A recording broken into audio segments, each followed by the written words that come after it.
El Paso goes by many names. Sun City, 915. We are known for history, culture, food, and art.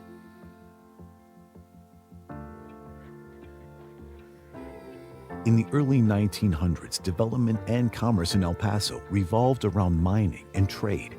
The nationally recognized mission trails are just one example of the many historic sites that portray our region's rich indigenous and colonial history.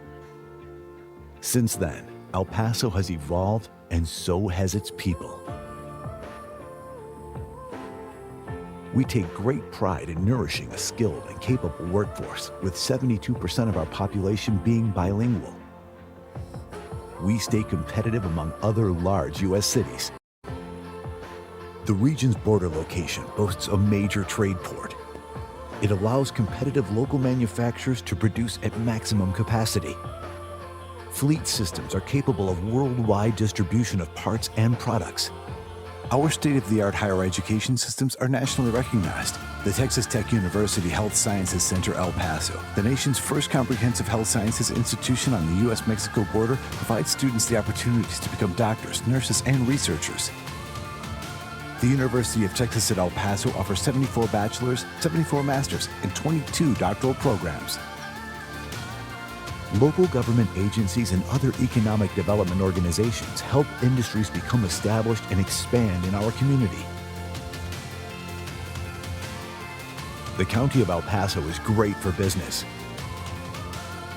but we also keep true to our southern hospitality with plenty of outdoor recreation options. It's easy to keep active in El Paso.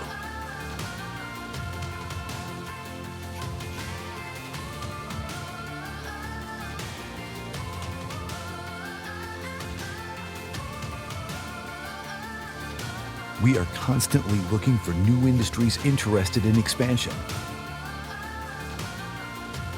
We want to offer our help and support in the process.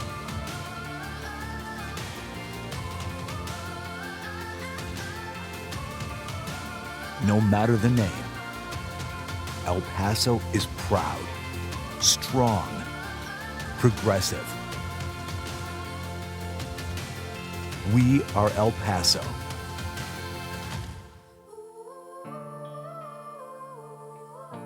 Come see what we can do together.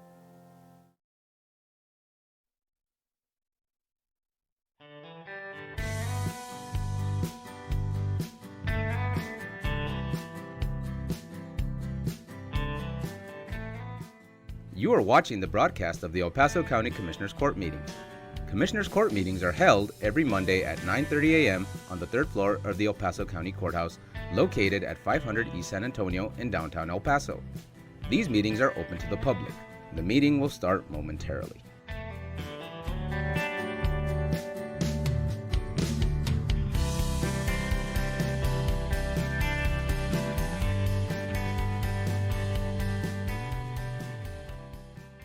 All county offices will be closed on Tuesday, December 24th through Wednesday, December 25th in observance of the Christmas holiday. All county offices will reopen on Thursday, December 26, 2019.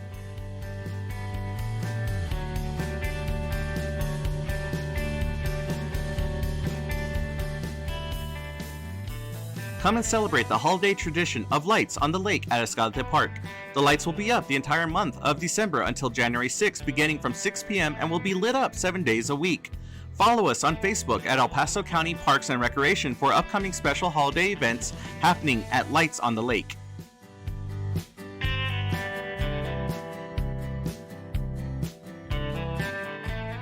All county offices will be closed on Tuesday, December 31st through Wednesday, January 1st in observance of the New Year's holiday. All county offices will reopen on January 2nd, 2020.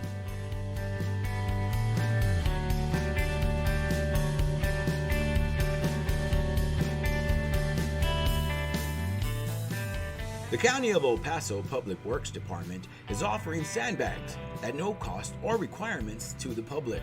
The sandbags are outside of the facilities and are available 24 hours a day. The location of the county facilities are the following: the Road and Bridge Fabens Warehouse, located at 1331 North Fabens Street in Fabens, Texas, 79838. The Road and Bridge Canutillo Warehouse, located at 191 Canutillo Avenue in Canutillo, Texas, 79835. And the Road and Bridge Montana Warehouse, located at 14698 Van Lane, El Paso, Texas, 79938.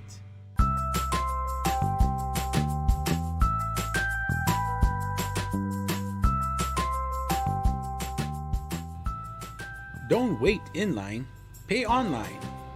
Visit the Financial Recovery Division website at http://www.epcounty.com/budget/financialrecovery.htm to make your payments online or find out more about our kiosk locations. We now accept payments on misdemeanor, felony, and justice of the peace cases.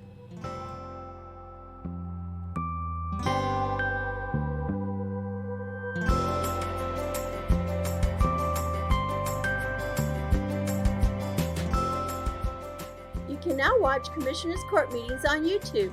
Go to youtube.com and search for El Paso County Commissioners or El Paso County, Texas. Subscribe to our channels to see our latest videos.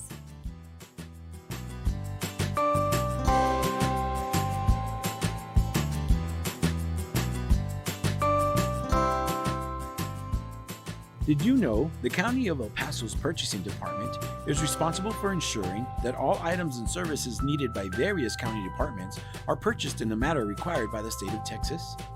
Whether through formal sealed bids or smaller dollar quotations, the county purchasing team is dedicated to finding the best contracting return on your taxpayer dollars.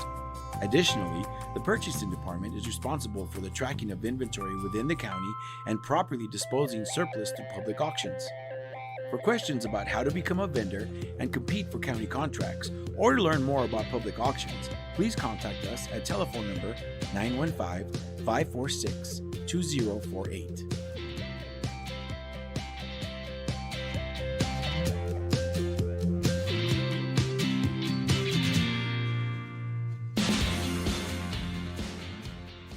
The 346 District Court Judge Angie Juarez Barril started the El Paso Veterans Treatment Court program in 2012 for veterans and active service members that have been arrested and charged with a felony or misdemeanor criminal offense. To be considered for the specialty court, the statutory criteria includes be a veteran or current member of the United States Armed Forces, including a member of the Reserves, National Guard, or State Guard, and suffer from a brain injury, mental illness, or mental disorder, including PTSD, or be a victim of military sexual trauma, all occurring or resulting from military service. Call Sylvia Serna, Veterans Program Director, at 915-546-2119, or email her at sserna@epcounty.com for any information.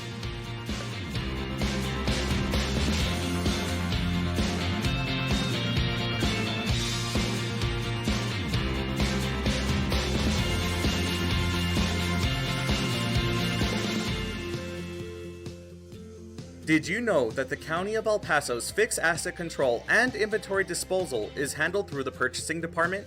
Throughout the course of each business year, the county holds live public auctions to dispose of aged equipment, vehicles, furniture, and other items that are no longer needed.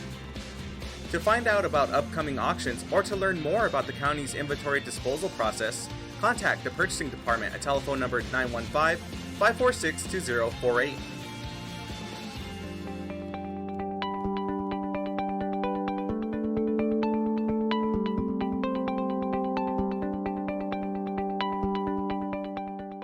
You are watching the broadcast of the El Paso County Commissioners Court meetings. Commissioners Court meetings are held every Monday at 9:30 a.m. on the third floor of the El Paso County Courthouse, located at 500 East San Antonio in downtown El Paso. These meetings are open to the public. The meeting will start momentarily.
Good morning, ladies and gentlemen. Today is Monday, December 9, 2019. Commissioners' Court is meeting in regular open session. Would you please rise and join us for the Pledge of Allegiance, followed by an invocation from Sam Ferroni. Pledge allegiance to the flag of the United States of America and to the republic for which it stands, one nation, under God, indivisible, with liberty and justice for all. May God bless America. Please have a seat. Good morning, Judge, Good morning. Commissioners, and all who are here today. And if you'd like, I'll invite you to join me in bowing your heads as I pray. Almighty God, I stand before this court today with gratitude for a new day, for the gift of life. It is a privilege to acknowledge you, to recognize that you are the source of all that is good, and to ask your blessing over this meeting today. We thank you for our country, the city of El Paso, and the great state of Texas. Thank you for these who have chosen to serve and represent the citizens of El Paso County. Please grant wisdom and direction to our county judge, commissioners, and all who have a part in working through the agenda of this meeting today. Please give direction to what is right, good, and just in all discussion and every decision that is made for El Paso County. I pray for all whose work it is to cause our county to function, to progress, and to prosper. I pray for all who keep us safe and protect our freedoms. God bless America. God bless El Paso. And may God bless all who are here today. I pray in the name of the Lord. Amen. Thank you. Thank you. Mr. Ferroni, thank you so much for, not only for today, but everything that you do for the sheriffs and also having such a great son as Pete. So thank you very much for taking time. Thank you. Item number 4 is the consent agenda composed of items 4A through 4R. For item 4G, at the request of HR Department, we'd like to postpone for 1 week. Item 4G reads, approve and authorize the county judge to sign the Fourth Amendment to the concession agreement by and between the County of El Paso and Parking Systems of America, LP, for management, operations, and maintenance of the MDR parking lot located at 801 East Overland Avenue, beginning January 1st, 2020. Contract number 2019-0825. Also, for item 4L, at the request of Commissioner Stowe, we'd like to pull for further discussion. Approve and authorize the purchase and installation of 12 panic buttons for the Justice Court Precinct 5 in the amount of $1,600. The purchase was approved by the Council of Justices on November 21st, 2019.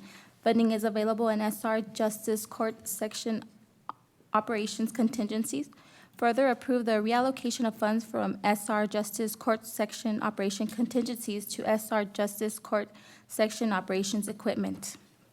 For item 4M, we have a correction from the Budget and Fiscal Policy Department. Item should read, approve and authorize the county judge to sign the letter requesting a grant budget amendment from the Texas Indigent Defense Commission for the Public Defender Mental Health Litigation and Advocacy Unit for FY 2020 grant award. The amendment will increase the grant budget by $81,252. Because the grant has a 60% match requirement, the county will be responsible for $48,751. Funds are available in G-Admin Operation Contingencies. Further, approve a transfer of $48,751 from G-Admin Operation Contingencies to GF Public Defender Transfer Out Grant Match, contract number 2019-0839. Are there any other items that members of the court or public would like to pull for individual discussion? Commissioners? Motion to approve the rest? Second? Commissioner Perez? Aye. Commissioner Leon? Aye. Commissioner Stout? Aye. Commissioner Robinson? Aye. Judge Samaniego? Aye. Motion carries. Item 5A, resolutions. Approve and adopt a resolution honoring El Paso native and nationally recognized chef Aaron Sanchez. Mr. Sanchez, would you mind coming up? Yes, We'll have the honor of having met your brother, and but I'll say a few words after you speak, so I'll read the resolution. Whereas proud El Pasoan Aron Sanchez is an award-winning chef, TV personality, cookbook author, and philanthropist, and where he is a chef and owner of Johnny Sanchez, a restaurant located in New Orleans, and is a co-star of Fox's Master Chef and Master Chef Junior. And whereas Aron is one of the world's most distinguished Latin chefs and is passionate about preserving his family's legacy through food by encouraging diversity in the kitchen. And whereas he has written 2 books, his first, La Comida del Barrio, which was published in May 2003, and his second, Simple Food, Big Flavor, Unforgettable Mexican-Inspired Recipes from My Kitchen to Yours, was released in October 2011. And whereas Aron has won a James Beard Award for television studio program and has been recognized by the Hispanic Federation and NBC Latino as a leader for the Hispanic community. And whereas Aron has founded the Aron Sanchez Scholarship Fund, ASSF, an initiative geared toward empowering aspiring chefs from the Latin community by providing recipients with full culinary scholarships to the International Culinary Center in New York City, as well as mentorship opportunities. And whereas after August the 3rd, 2019, Aron did not hesitate to come back to El Paso to host a Chuco Strong fundraiser in partnership with the El Paso Community Foundation to help provide assistance for the victims and families impacted by the Walmart shooting. And where his latest book, Where I Come From, Life Lessons from a Latino Chef, which was released in October 2019, is a powerful new memoir that shares the story behind his food, his family, and his professional journey. The El Paso community is proud of all that Chef Aron Sanchez has accomplished throughout his life. Now, therefore, be it resolved that the El Paso County Judge and Commissioners Court do hereby recognize El Paso native and nationally renowned Chef Aron Sanchez. Signed this 9th day of September 2019. Second. Commissioner Bettis? Aye. Commissioner Leon? Aye. Commissioner Stout? Aye. Commissioner Robinson? Aye. Judge Samaniego? Aye. Motion carries. Mr. Sanchez? Thank you very much, Judge Samaniego, Commissioner Pettis, Commissioner Leon, Commissioner Stout, and Commissioner Robinson. I proudly accept this honor from my brother. He could not be here today because he is in Austin on a book signing tour. He's there today to promote tonight, but I proudly accept this for him. Aron is a very, very proud El Pasoan. Everywhere I've seen him go and he speaks, he talks very highly of El Paso, and it's his hometown, and he never forgets it. When the shootings happened in August, he called me that same night and he said, Spanky, I want to come down there and I want to cook for the people. I said, let's wait till the dust settles and we'll have something happen. He came down and that event sold out in about 8 hours. And I want to thank you for doing that. And he was very glad to do it, not a problem. He'll be here Wednesday for the book signing at the Plaza Theater at 7 o'clock. But Aron is a very proud El Pasoan. I'm very proud of him, and he's very proud to call El Paso his home. I proudly accept this for him. Thank you. Well, thank you. I was starstruck, right? I mean, he's an incredible figure and iconic in the food world. But that day, I don't think he missed taking a picture or talking to every single person that walked in. And I know there's over 450 people. And just his warmth and his love for El Paso just comes out. And so we're very proud of having someone like him being, originally from El Paso. So we thank you. We look forward to his presentation on Wednesday. And I don't know if most people knew, but he's the principal at Cathedral as well. So this is a new assignment for, Yes, sir. for Mr. Sanchez. Thank you very much. Well, thank you very much. I appreciate it. Yes, sir. Well, I know this individual. I know him very well. I've been knowing him for about 20 years. Yes, sir. But you don't know about his other life. His other life, he was a coach, and I was a referee. And you guys get along? You didn't ever yell at me, did you? We get along now. You get along now, okay. Well, let's just say we had fun. Good to see you, Coach. It's good to see you, Carl. Thank you guys so much, okay? Thank you. God bless you all. If Thank could- you. We'd like to take a picture with you as well. Thank you. I want to shake your hand.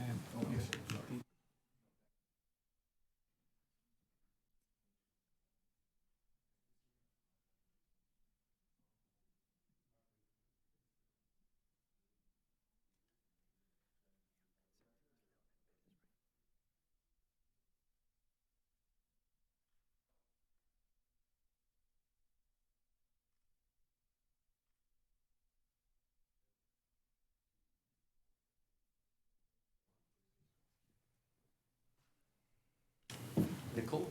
Are you going to take that for the frame? Thank you, Jessica. Item number 6 is public comment. We do have 2 speakers signed up to speak today. First speaker we have is Mr. Steven Strummer. Excuse me.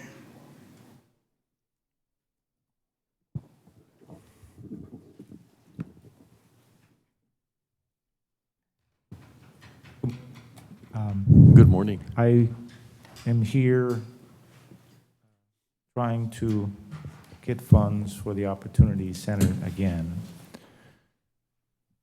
To me, if we lose that program, Opportunity Center, it will be a tragedy.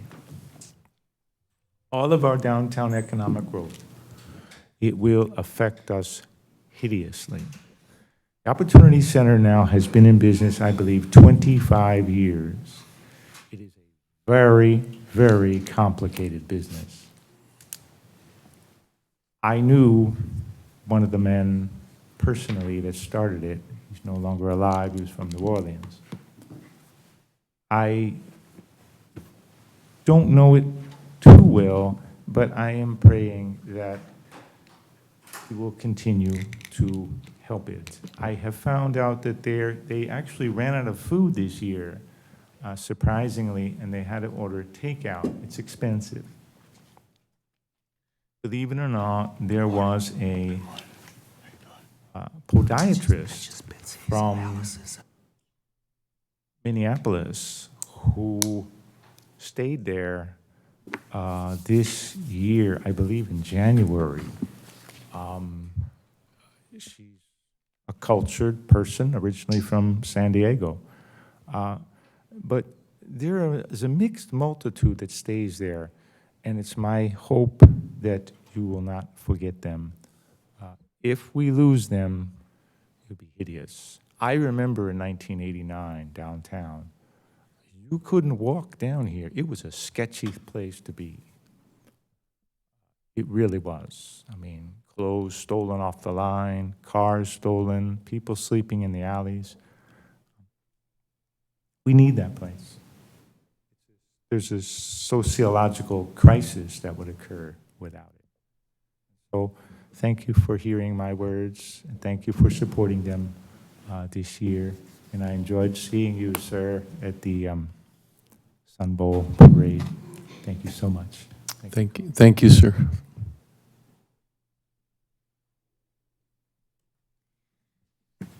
The next speaker we have signed up to speak is Mr. Pierre Andre Uzaraga.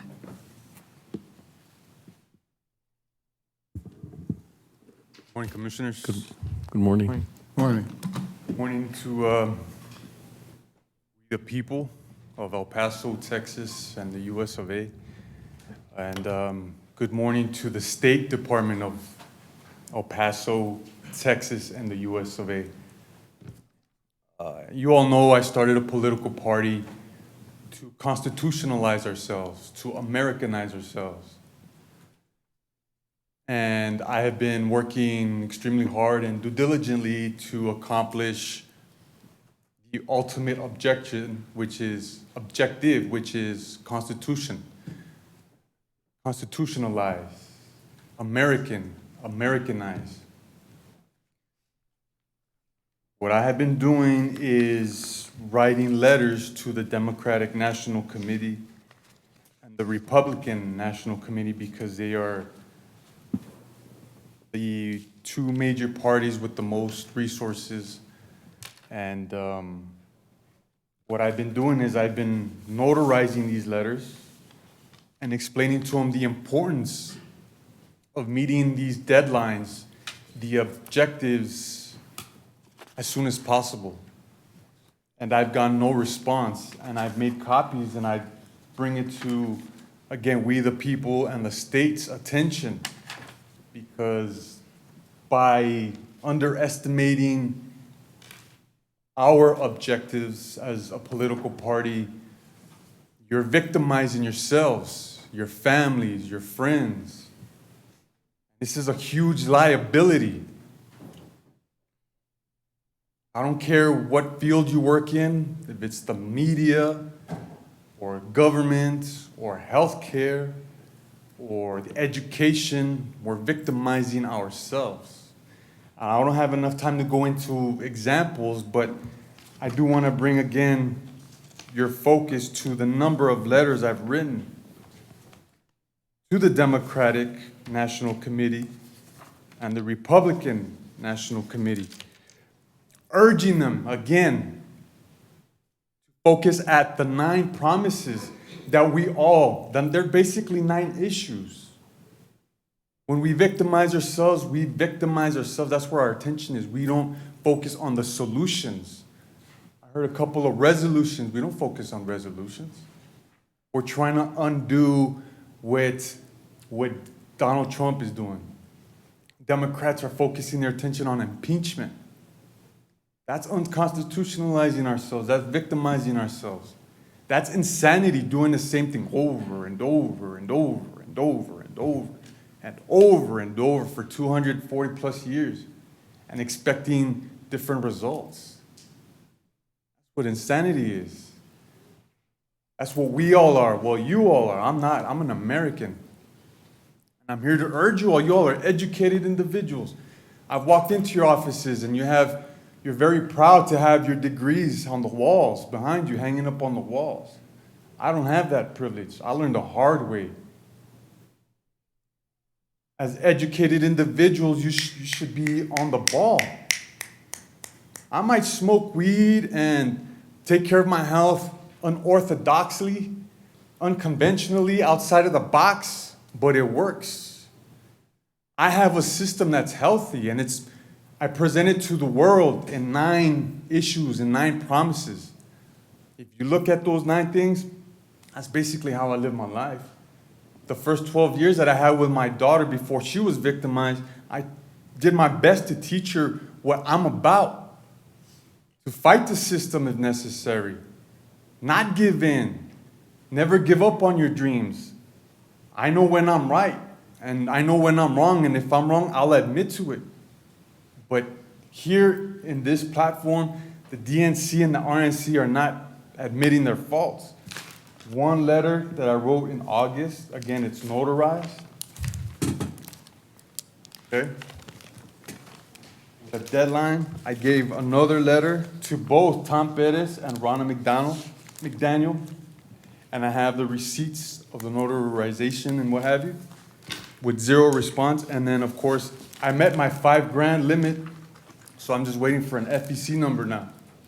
So now I'm legit. And the DNC and the RNC's got to step it up, because you all are victimizing 320 million Americans. And America should be the capital of the world, and we're not. Time. As your president, as your 46th president, I promise to fulfill these 9 campaign promises, these issues, and revitalize, update our system, upgrade our system. So DNC or Democratic members, Republicans, and there's 20 parties. What are you going to do? Legal action? Is that what I have to resort to? Not because I want to, but because I have to. You all are educated with your degrees. I don't have that. I have rap sheets. But I'm an American, and I know what I'm doing. Donald Trump, Barack Obama, George Bush, Bill Clinton, Mr. Carter. When the next president dies, we're going to televise internationally that funeral. And you're going to look at the faces of all of the ex-presidents and how stubborn and grudgy they sit next to each other. When George Bush passed away, I was disgusted to see how our ex-presidents, the looks on their faces, knowing that they had to sit next to one another. A Democrat, a Republican, a Democrat, a Republican. That's not healthy. That's not what an international leader is about. We need to Americanize ourselves. So what do I need to do? What are you all doing? I know you all are in shock. I'll be standing outside for 10, 15 minutes to see who will come up to me and talk to me and see what we can do. It's pretty simple. It's a simple plan.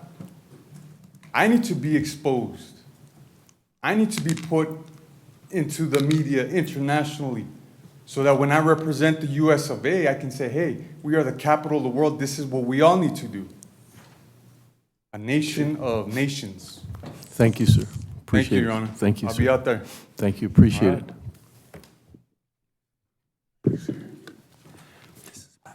Item number 7, Commissioners Court.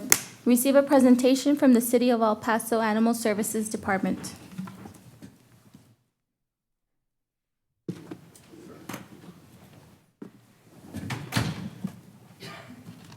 Morning, Paula. Good morning. Good morning, Judge Samaniego and Commissioners. Thank you for having us. Good morning. Last summer, we all met out there in Horizon, and we pledged that we would bring the El Paso community to no kill. And part of that pledge was that I would come to Commissioners Court and present to you guys the update on our fiscal year. And I'll be continuing to do updates to Commissioners Court to let you know where we stand as we move forward to our no-kill goal together. Let's see if I remember. See how to do this. So first off, I'd like to start off with where we were. To let you know a little bit about where we were in FY13, we had a live release rate of 21.95. And last fiscal year, 84.94. And we're even looking higher as we're ending now our calendar year. And that's the efforts that we have from the county and the city working together. Just to show you what that means in animals' lives, in 2013, we euthanized 23,615. In 2019, we saved 21,724. When I say we, I mean the city and the county together. 21,724. That was then, this is now. From dirt play yards to nice dog parks, closer to no kill together. So a little bit about the history, from vision to plan, and now we are in the action mode. The city-county resolution to end the killing of adoptable animals started as far back as 1999. Their goal was to get it by 2005, but they didn't have a plan in action. The community called for a major shift, and in 2015, there was a plan. And then in 2016, we started acting. And here at the end of 2019, we're at that 84% live release rate. And in February of 2018, last year, we received a 90% live release. We're looking at the goal of being 90% by 2020.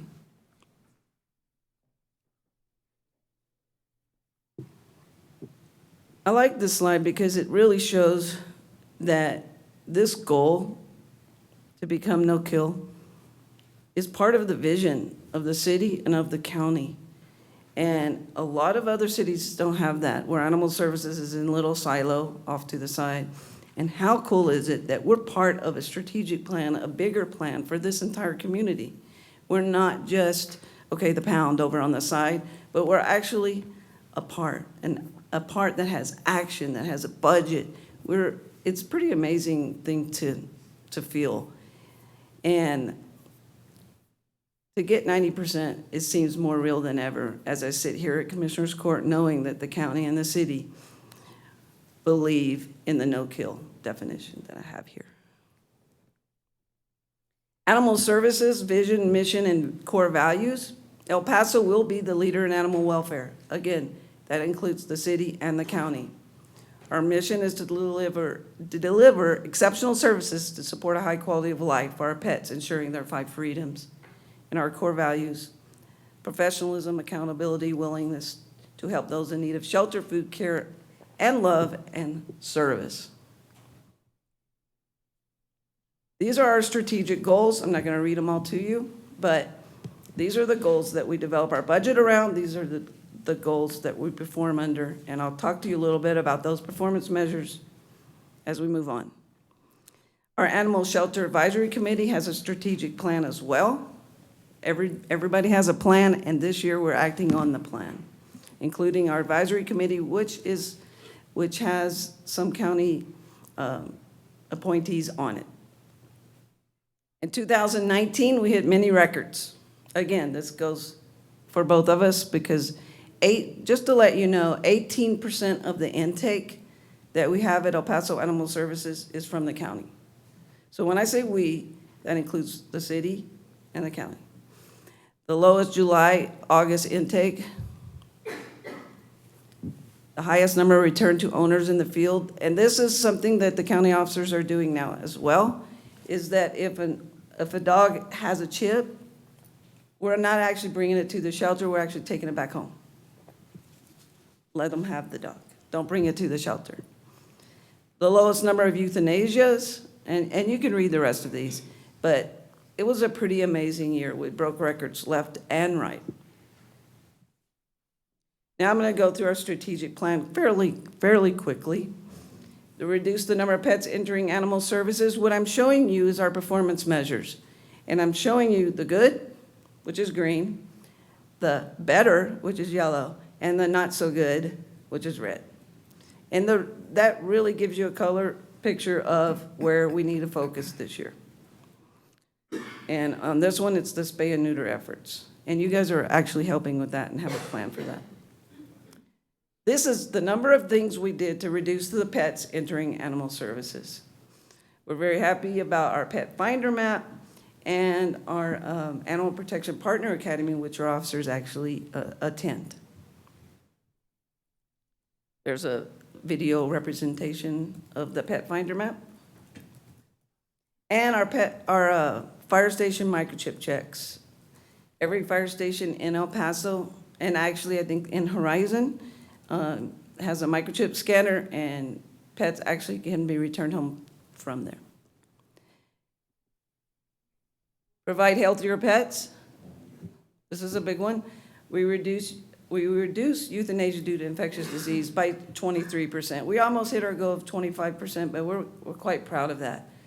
Although we have a lot of pets at the shelter, they are very healthy, the healthiest we've ever had. The red section there reduced the number of kittens and puppies died in care or were euthanized we increased by 36%. We had an extra kitten season. It's the little kittens and the little puppies that come in sick. We're working on a lot of things to reduce that this year. Providing healthier pets. This is all the changes that our medical team went through this year. A lot of different protocols for the way animals come in order to handle different problems that occur. We also manage the population and have a flow process, kind of a quarantine area so that the sick animals aren't mixed in with the healthy.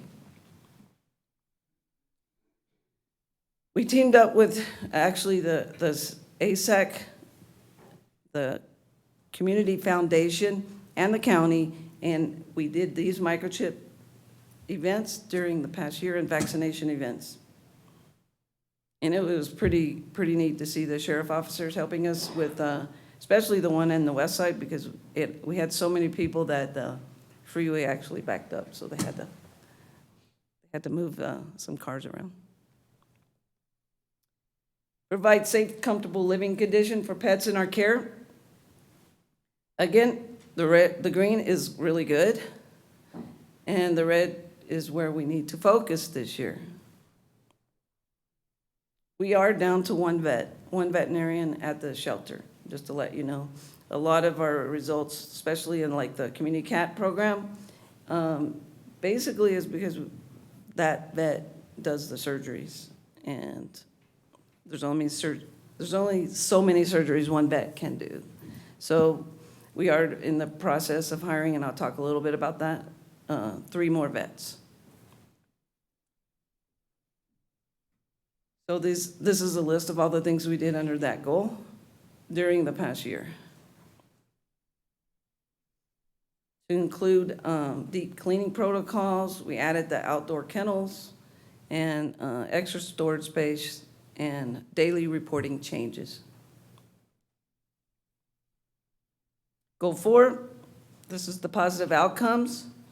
I added the first 2 fairly recently, but this is the length of stay of animals that come into the shelter. Right in 2019, including the foster period, 19.9, excluding 12.2. What that means is that sometimes the pets will go out to a home and under a foster care for a little while, so that includes that time. The 19.9 does, that 12.2 doesn't. Again, the live release, 84.94. And the other place we need to do is increase adoptions. We are down 7%.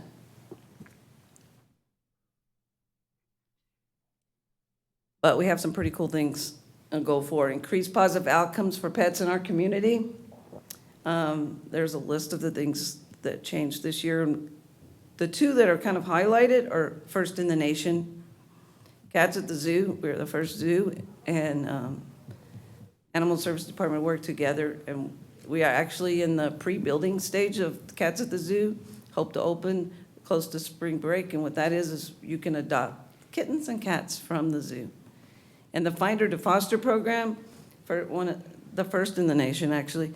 And what happens there is if a person in the community finds a dog and they bring it into us, but they kind of like the dog, we'll give it the shots and we'll say, can you foster it? Keep it for a while. And a lot of times the people will keep it. They'll either get it adopted or they'll bring it back after the shots have taken place or the shots have set in. And then we'll be able to adopt it out. It's really helped save a lot of lives this year. Goal 5, increase social awareness. Doing pretty good in that area. We just have a little bit of work on our social media, but other than that, grant awards, we did get $718,000 in grants last year, to include $500,000 for the cats at the zoo. Some of the things that we did in that goal.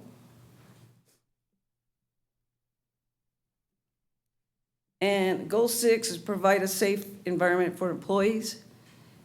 One of the things that we always have to look at is our employees and making sure that we take care of them and give them opportunities for advancement and also training. So we've developed a lot of new programs designed around that.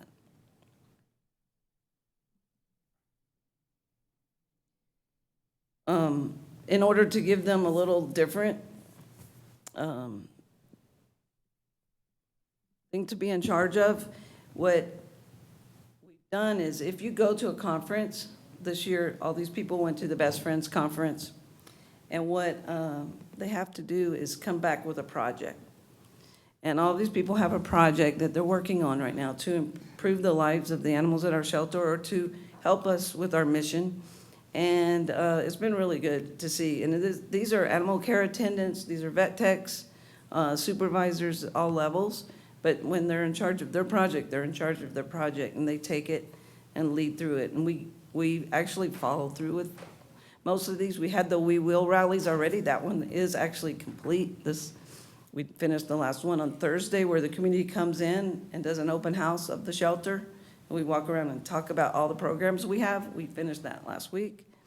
We'll continue with that because it was a pretty good success. The community really liked to see all the different parts of the shelter and all the different divisions of animal services and what they do.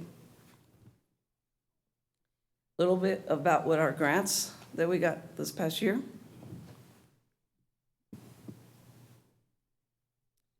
And I wanted to show you this comparison to other no-kill cities. Our intake, 27,295, like I said earlier, about 18% of that is from the county. and our budget's 9.8 million, as compared to other cities with similar, and all of these are no-kill cities, or close to no-kill.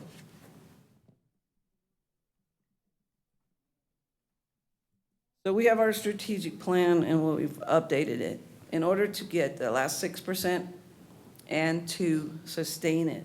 These 6 things are what we've come up with. This includes our community, our staff, our advisory committee, coming together to come up with our 6 for 6. Hiring and retaining veterinarians is a big one. We really need to keep veterinarians on staff, and we need to be able to hire them. So we are planning on a trip out to some of the vet schools to try to bring some talent to El Paso. Right now in El Paso, we're 17. Across the whole city, we're 17 vets down. It's not just El Paso Animal Services, it's the whole city. So we're trying to come up with a plan to bring vets to El Paso, because we do need more veterinarians here. The second thing is we're increasing the physical capacity for care. Austin, a lot of people measure us to Austin. They have over 450 large dog kennels with that intake that I showed you, about 17,000. And their live release is about 98, 97%. Our physical capacity for care is really, we're in desperate need for it. We have 114, and our intake's 27,000. So increasing that is going to help tremendously. Opening a staff behavior center. A lot of dogs enter the shelter and they're scared, and we want to offer something different, more of like a home setting where they can become more adoptable. And then, of course, enhancing adoptions, foster and transports, vaccinations and microchip, and spay and neuter. And the last one is community and regional partner involvement and inclusion. And that's a big one, and that's also where a lot of you guys fall in. So this was approved by council. Our animal services capital needs, so it's not really, it's going to happen. Animal housing, we received, council approved 8.2 million. HVAC and ventilation, that's basically an upgrade of the current shelter, 932,000. Medical houses, this is an area for us to quarantine, 1.4 million, and a transport vehicle for 364, totaling at 10.9 million. And that will conclude my fiscal year report.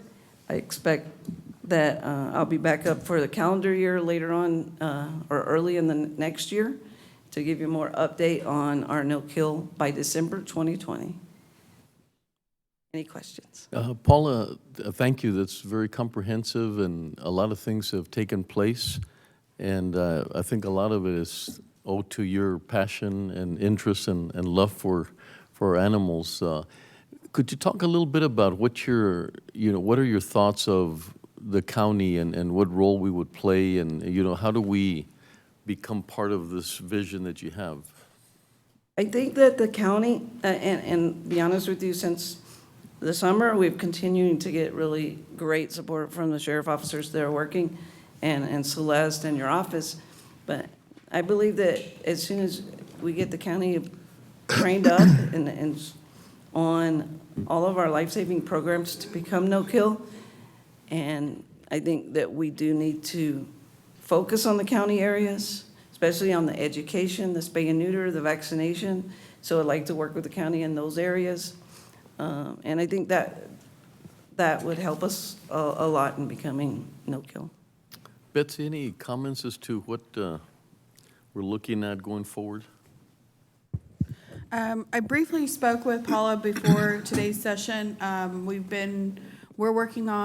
We're in the midst of hiring an animal welfare director, independent from the sheriff's office, but the sheriff's office is helping us with that transition as well. We've finalized the applications. We have narrowed it down to the top applicants. We'll be conducting interviews. We're coordinating also with City Animal Services on that process to help us with the process. And we look forward to getting the person on board and establishing a really animal welfare-focused department here for the county. And Paula, thank you for keeping us updated, and thank you. I know we've got Celeste on the board, which is, I think, was a huge step. It is a huge step, thank you. She's our, sort of our liaison between what you're doing and the communication we have. But thank you for whatever mentoring you can provide Celeste and us as a county. I know you're very qualified to do that for us. Thank you very much. Well, thank you, Paula. Appreciate it. Yes. Thank you, Paul.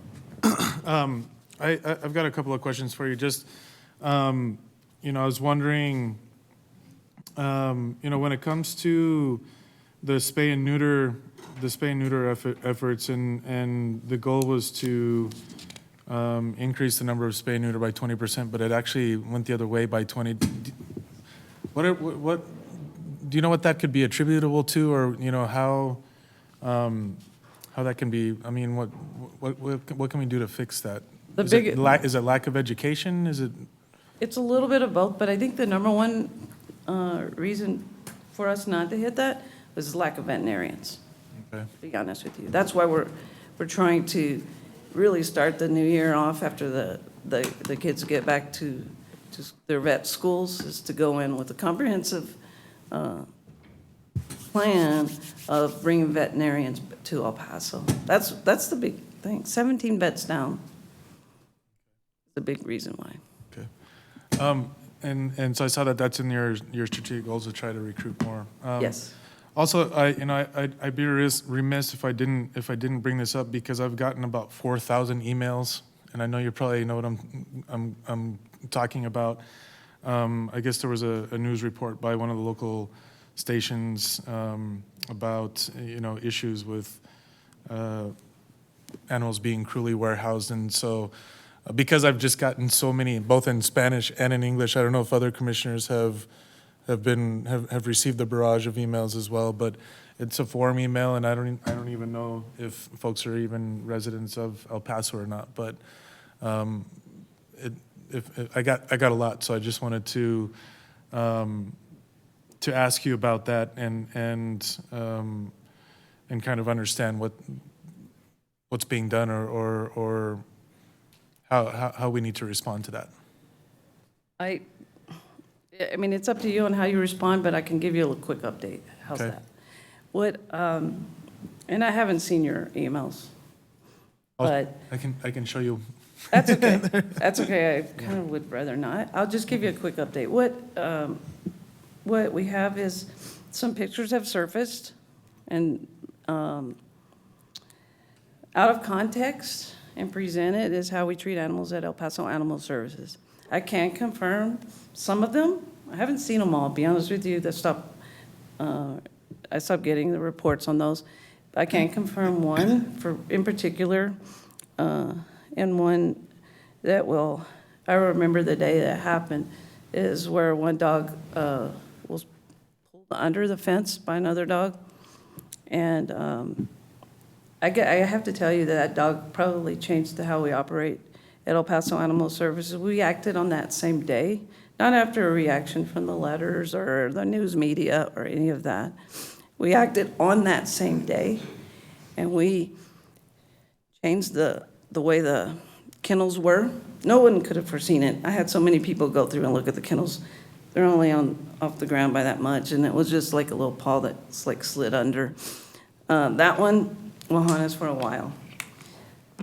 And every time they show that picture, it actually affects the staff and affects me, because we were there and we saw that tragedy. But that tragedy, that dog changed how we operate El Paso Animal Services. And that happened back in August. And it changed our accountability process, how we're checking on dogs. It changed, we have nighttime people coming and checking on dogs. It changed, we had a contractor come in and lower all of those, all the way to the ground. It changed the whole operation, actually. And it made us look really close at how we were taking care of the animals in our care. Majority of the pictures were pictures of how animals come in, or they're taken out of context. be honest with you, I think there was like a bloody-nosed dog that had a little scratch, but if you know, the nose bleeds a lot, so the picture came out really gross. Dog's fine, adopted in a home. I can just say that my team takes really, really personal offense to a lot of this that's been happening over the past 3 to 4 months, because they care deeply for the animals that are at the shelter. Yes, we have a lot. I told you, we have 114 large dog kennels. We have a lot. We have extra enrichment, we do extra walking. The volunteers, the community has come forth to help us take care of the animals that are in our care, because just because we have a lot doesn't mean we need to euthanize them. They're healthy. They're adoptable dogs. I think this weekend alone, the community came forth and adopted over 100. They're helping us. We need to keep pushing for that, because euthanizing and killing dogs is not the answer to this. The answer is adoptions, rescue, fostering, if you want to take a dog home for the holidays, things like that, all of this stuff, and donating. Those are the answers. And just to let you know, the police did come in. They did do a thorough investigation. It walked the shelter. I called Animal Services. I called the Animal Cruelty Unit to do a weekly inspection so that it's documented that we are not cruel to the animals in our care. Because I take offense to that, because we are not. We have an amazing staff that does amazing things. We are not cruel to the animals. We had a tragedy, but we're not cruel to the animals in our care. Police investigation came up with no wrongdoing. No wrongdoing. And we just keep moving forward with that weekly inspection and working towards our goal. I told my people at the shelter, business needs to continue as usual, because we're on a path. We hit an 87% live release rate last month, which is 5% higher, even after all of this coming down on us. Because usually when something comes down on you, the live release goes down, but it didn't. My people are fighting for these animals, and we're going to continue that fight. Thank you. Thank you for your response. Paula, Yes, sir.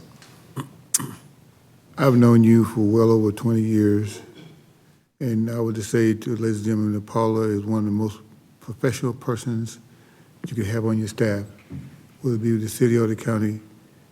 She's always straightforward, she's always professional, and she always gets the job done. Sometimes even when she had her hands tied behind her back, she still was able to accomplish the things that most people could not.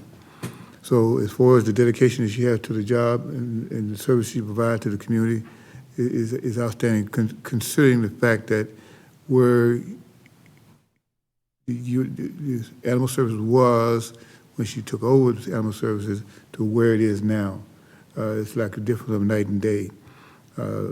Before, if you were around, you listened to the media, all the horror stories about the Animal Services before the kill. So, Paul, let me ask you a question. What, in addition to what you do, and what your staff does here, what partnerships do you have with other cities or other agencies as far as adopting animals out where we don't have enough people adopting those that are here? We actually have a rescue coordinator. That's what we call it, rescue coordinators. And we went from 4 partnerships when we first started to now we have 14. And our goal is to increase those partnerships. But we have 14 other cities that we transport our pets to. Different cities in Montana, Washington State, all kinds of different cities. We have 14 different locations. So invariably, you and your staff is doing everything you can physically possible to ensure that the animal, one, the welfare of the animal are taken care of at the shelter, but at the same time as far as adopting them out, because of the fact that we have some of our people in our community are not very responsible people as far as the animal is concerned, as far as one, taking care of them, one, get them spayed and neutered. So let me ask you about the cats as far as spayed and neutered. You know, that kind of situation that happened with me at my residence where some cats adopted my house. And they decided they wanted to become permanent residents. even though they didn't ask me. So you have a program whereby you spay and neuter, and then you take them back to the same neighborhood? Yes, sir. It's Talk called our about communi- that. Our community cat program. And what you do is you bring the cat in, we'll spay and neuter it and return it back to the neighborhood where it came from. And you'll see the difference in it because he'll have a little bitty clip on his ear. That means he's been spayed and neutered, or she's been spayed or neutered. So what do we tell our citizens that don't particularly like cats? They need to call us. Our community cat coordinator will coordinate with them, and we'll do some things to help their particular residents. Like we have deterrents, things like that we will work with the community on, and so that the cats don't go in their like yard or their area. But if they give us a call, our community cat program, we can actually work with their area. Well, so I guess what you're saying is that the more education that we have, the better off we are as a community. Yes, sir. And so did you go out and do community meetings as far as educating the public as far as? Yes, sir. We actually just recently hired our education coordinator, and that's one of her, part of her education plan now is to attend the community meetings and start really spearheading the education, especially on cats. Well, for those who do not know Paula Powell is a world-class athlete as well. I say world-class, not nationally, world-class. She's competed nationally in weightlifting. So where you stand right now, Paula? I have like 9 world records right now. And you are what's your ranking now? 1. Still number 1. Number 1 in the world in weightlifting. Paula Powell, thank you. You're welcome, sir. Paula, thank you so much. Anybody? Oh, Commissioner Perez. Paula, I want to thank you for your efforts. I know the no-kill goal is not an easy one to attain, and then you articulated all the difficulties with the facilities. It's a very ambitious goal to undertake, and I just wanted to put that also in context. When you're tackling that, and you described a lot of the issues, and especially the recent attention that was given to the most recent incident. But the no-kill efforts has spurred a lot of, just so the public is aware, and you're aware, has spurred a lot of internal discussion here among the Commissioners Court with staff. It was a part of our strategic planning session. It was a part of our budget discussions. About the need to also improve the way that I guess we address and staff and the quality of facilities that we have when it comes to animals that are captured, and so that we can be true partners in this effort, because it's not an easy one.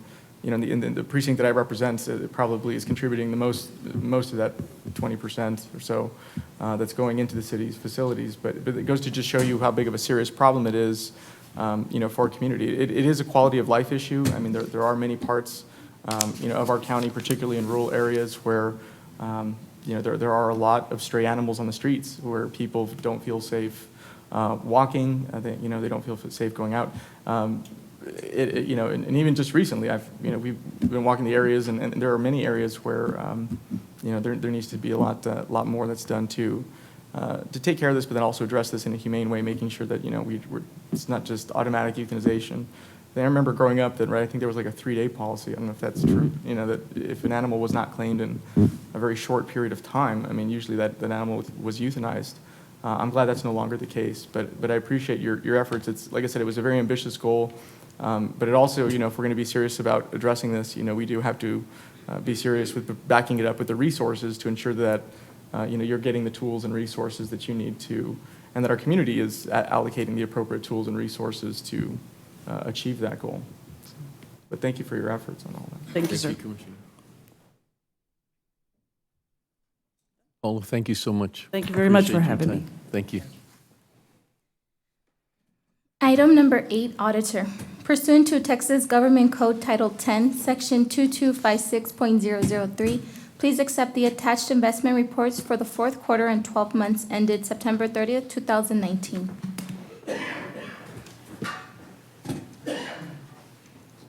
Good morning, Judge, Commissioners. Jim morning. Utterback, County Auditor's Office. Good morning, James. Financial Reporting Division.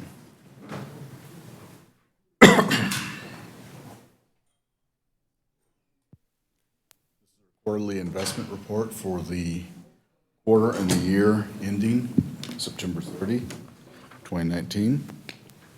Our goals are, goal number 1 is safety, liquidity, diversification. Our goal number 2, return on investment. What our investment risk is. Right now, we're in money market funds with the bank and local government investment pools. Treasury bills are in an inverted yield curve right now.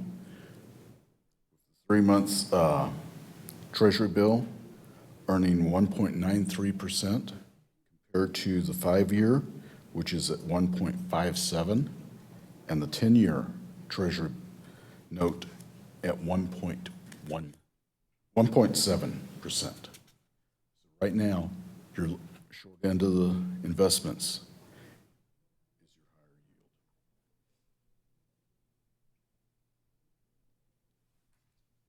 This just gives you a graphical representation of where we are. As you can see with tax pool prime, they're at 2.7%, 2.27%. Treasuries are at 1.93% for the 3 months, and tax pool is at 1.93%.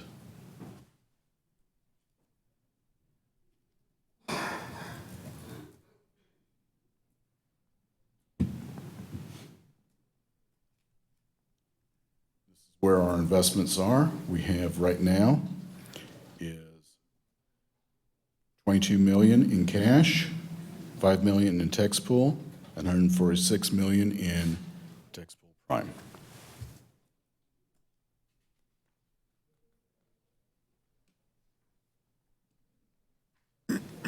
Average 12-month rate, as you can see, 2019.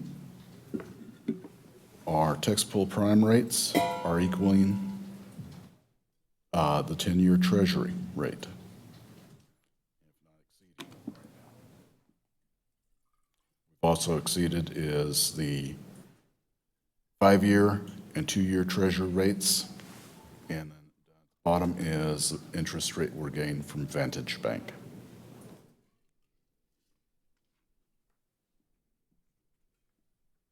A little closer look at our yield rates.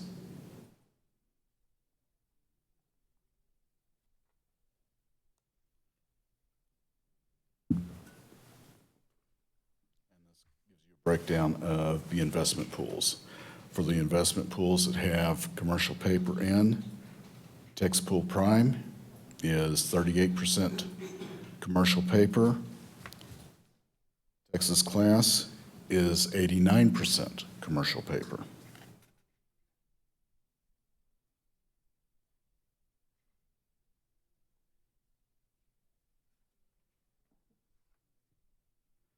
just breakdown of the maturity for tax pool. The investments are repurchase agreements, agencies, and treasuries. Repurchase agreements make up 41% of their investments. Recap of our investment yield to our benchmark. As you can see, for July, August, and September, we're slightly ahead of our benchmark.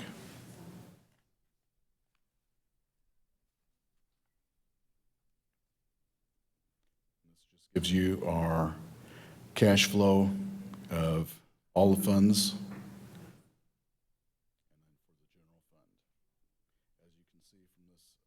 We peak our investments and investable funds in February when we get in the majority of our tax return, tax revenue, and it declines from there on till mid-December.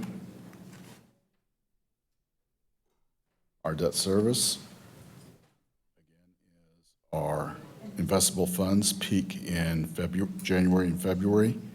With our debt payment, we have principal and interest due, the majority of it in February.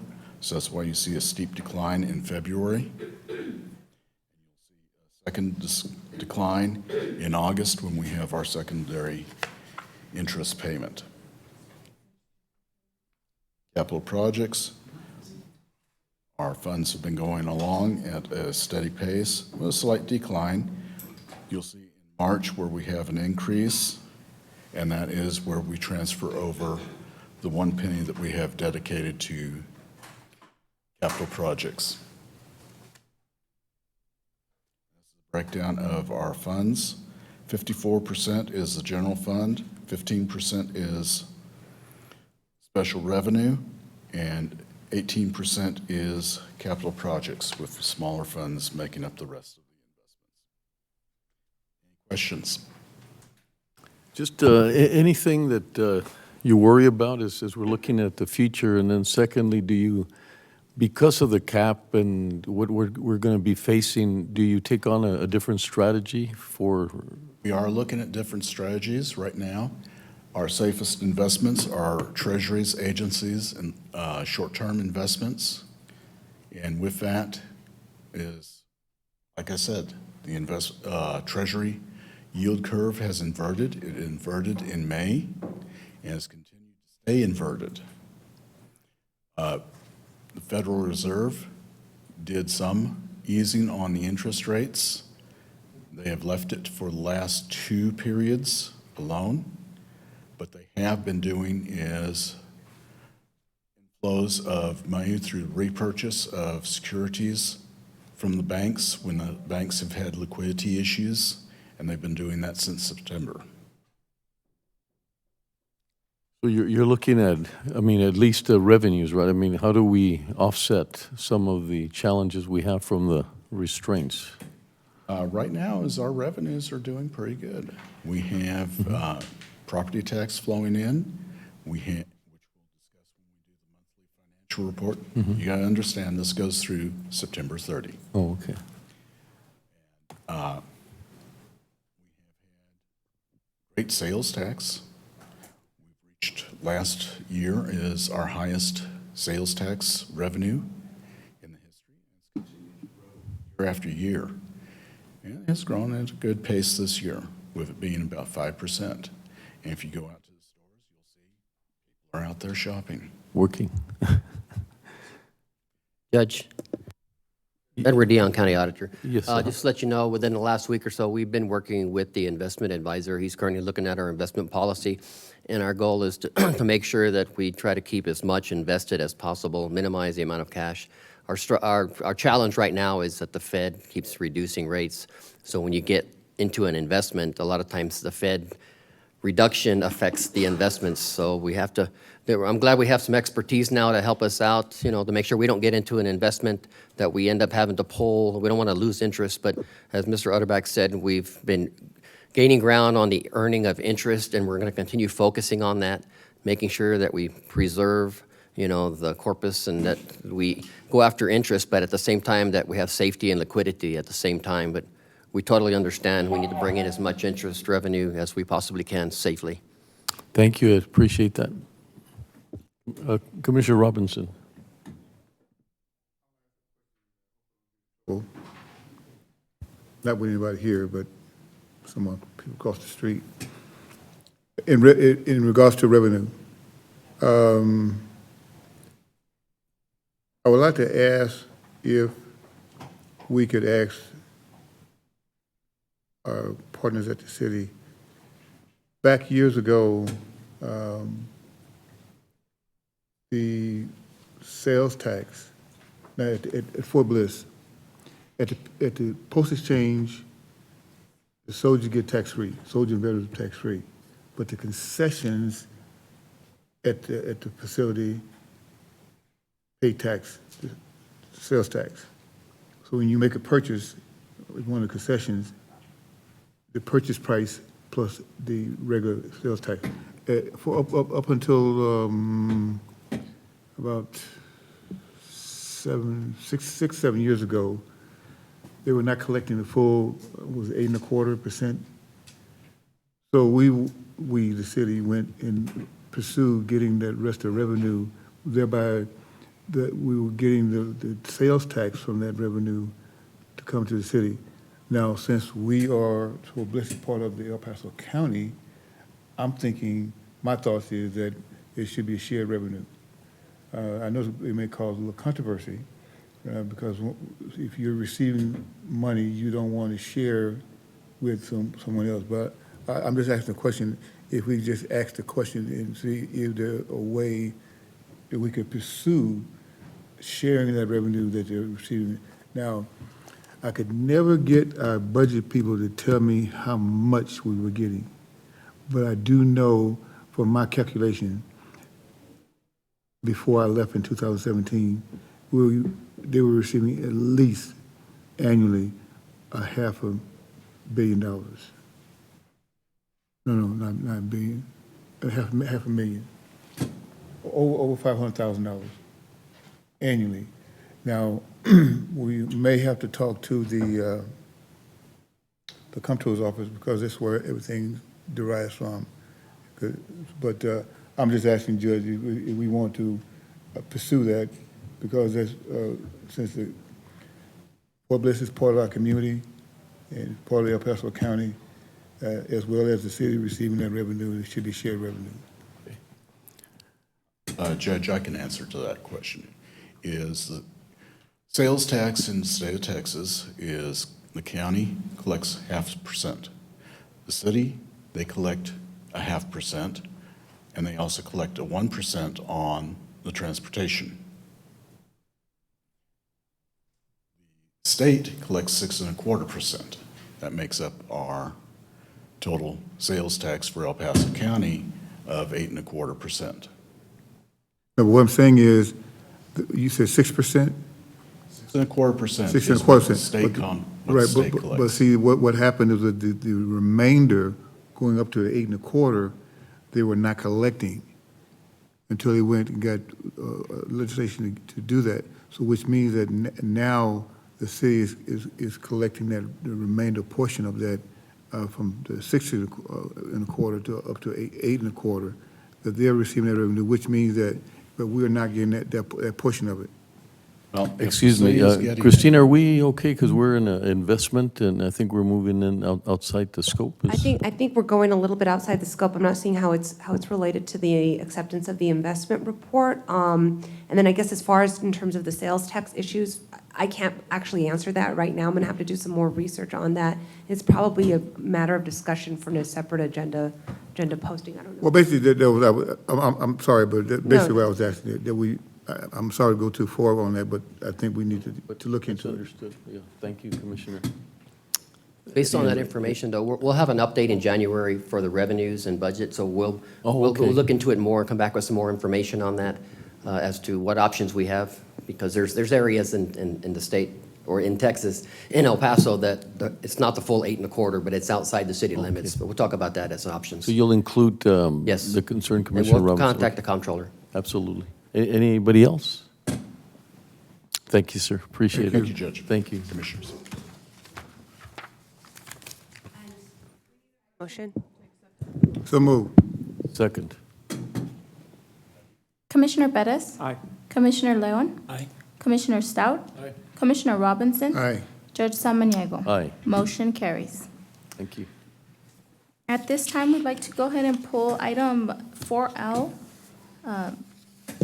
Item 4L, approve and authorize the purchase and installation of 12 panic buttons for the Justice Court Precinct 5 in the amount of $1,600. The purchase was approved by the Council of Justices on November 21st, 2019. Funding is available in SR Justice Court Section Operation Contingency. Further, approve the reallocation of funds from SR Justice Court Section Operation Contingency to SR Justice Court Section Operations Equipment. I'd just like to move to postpone this. I had a couple of additional questions that I haven't had a chance to get full information on from Judge Chapman. So if we can postpone to next Monday, please. Second? Commissioner Bettis? Aye. Commissioner Leon? Aye. Commissioner Stout? Aye. Commissioner Robinson? Aye. Judge Samaniego? Aye. Motion carries. Item number 9, litigation, justice, and law enforcement. Approve and authorize the county judge to sign the grant award modification number 5 for the West Texas HIDA Multiple Initiative Grant for the Sheriff's Office. This award modification is at no cost to the county. Contract number 2019-0925. People gonna be mad at me. There's nobody here on this item. If we could leave it and proceed, or come back to it. Item number 10, economic development. Discuss and take appropriate action regarding the submission of a letter to the Fort Bliss Cultural Resources Manager and Directorate of Public Works regarding the preservation of the Von Ripper mural located in Building 7167 of the William Beaumont Army Medical Center. Opinion number 19-1146. Good morning, Judge, Commissioners. Valerie Venecia, Heritage Tourism Coordinator for Economic Development. And we are here to present to you a request for Judge's signature to accompany our Historical Commission Chair's signature on the letter requesting to be a consulting party in Section 106 review for any proposed undertaking to the mural. With me here today is Commissioner John Hamilton from the Historical Commission, who led this effort to put the letter together and to tell you all about the wonderful life of Mr. Baron Von Ripper. Thank you. Judge Samaniego, Commissioners, my name is John Hamilton. I'm a volunteer. I am retired from the museum on Fort Bliss, where I ran it for a couple of years. Before then, I was the Air Defense Artillery Command historian.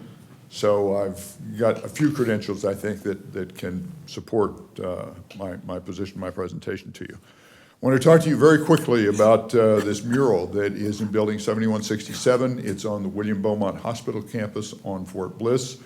It was done in 1943 by Baron Rudolph Karl von Ripper, who was a naturalized American citizen, formerly from Austria, and was serving in the United States Army at the time. It is a big mural. It's 11 by 26 feet, covers an entire wall, the eastern wall of this building.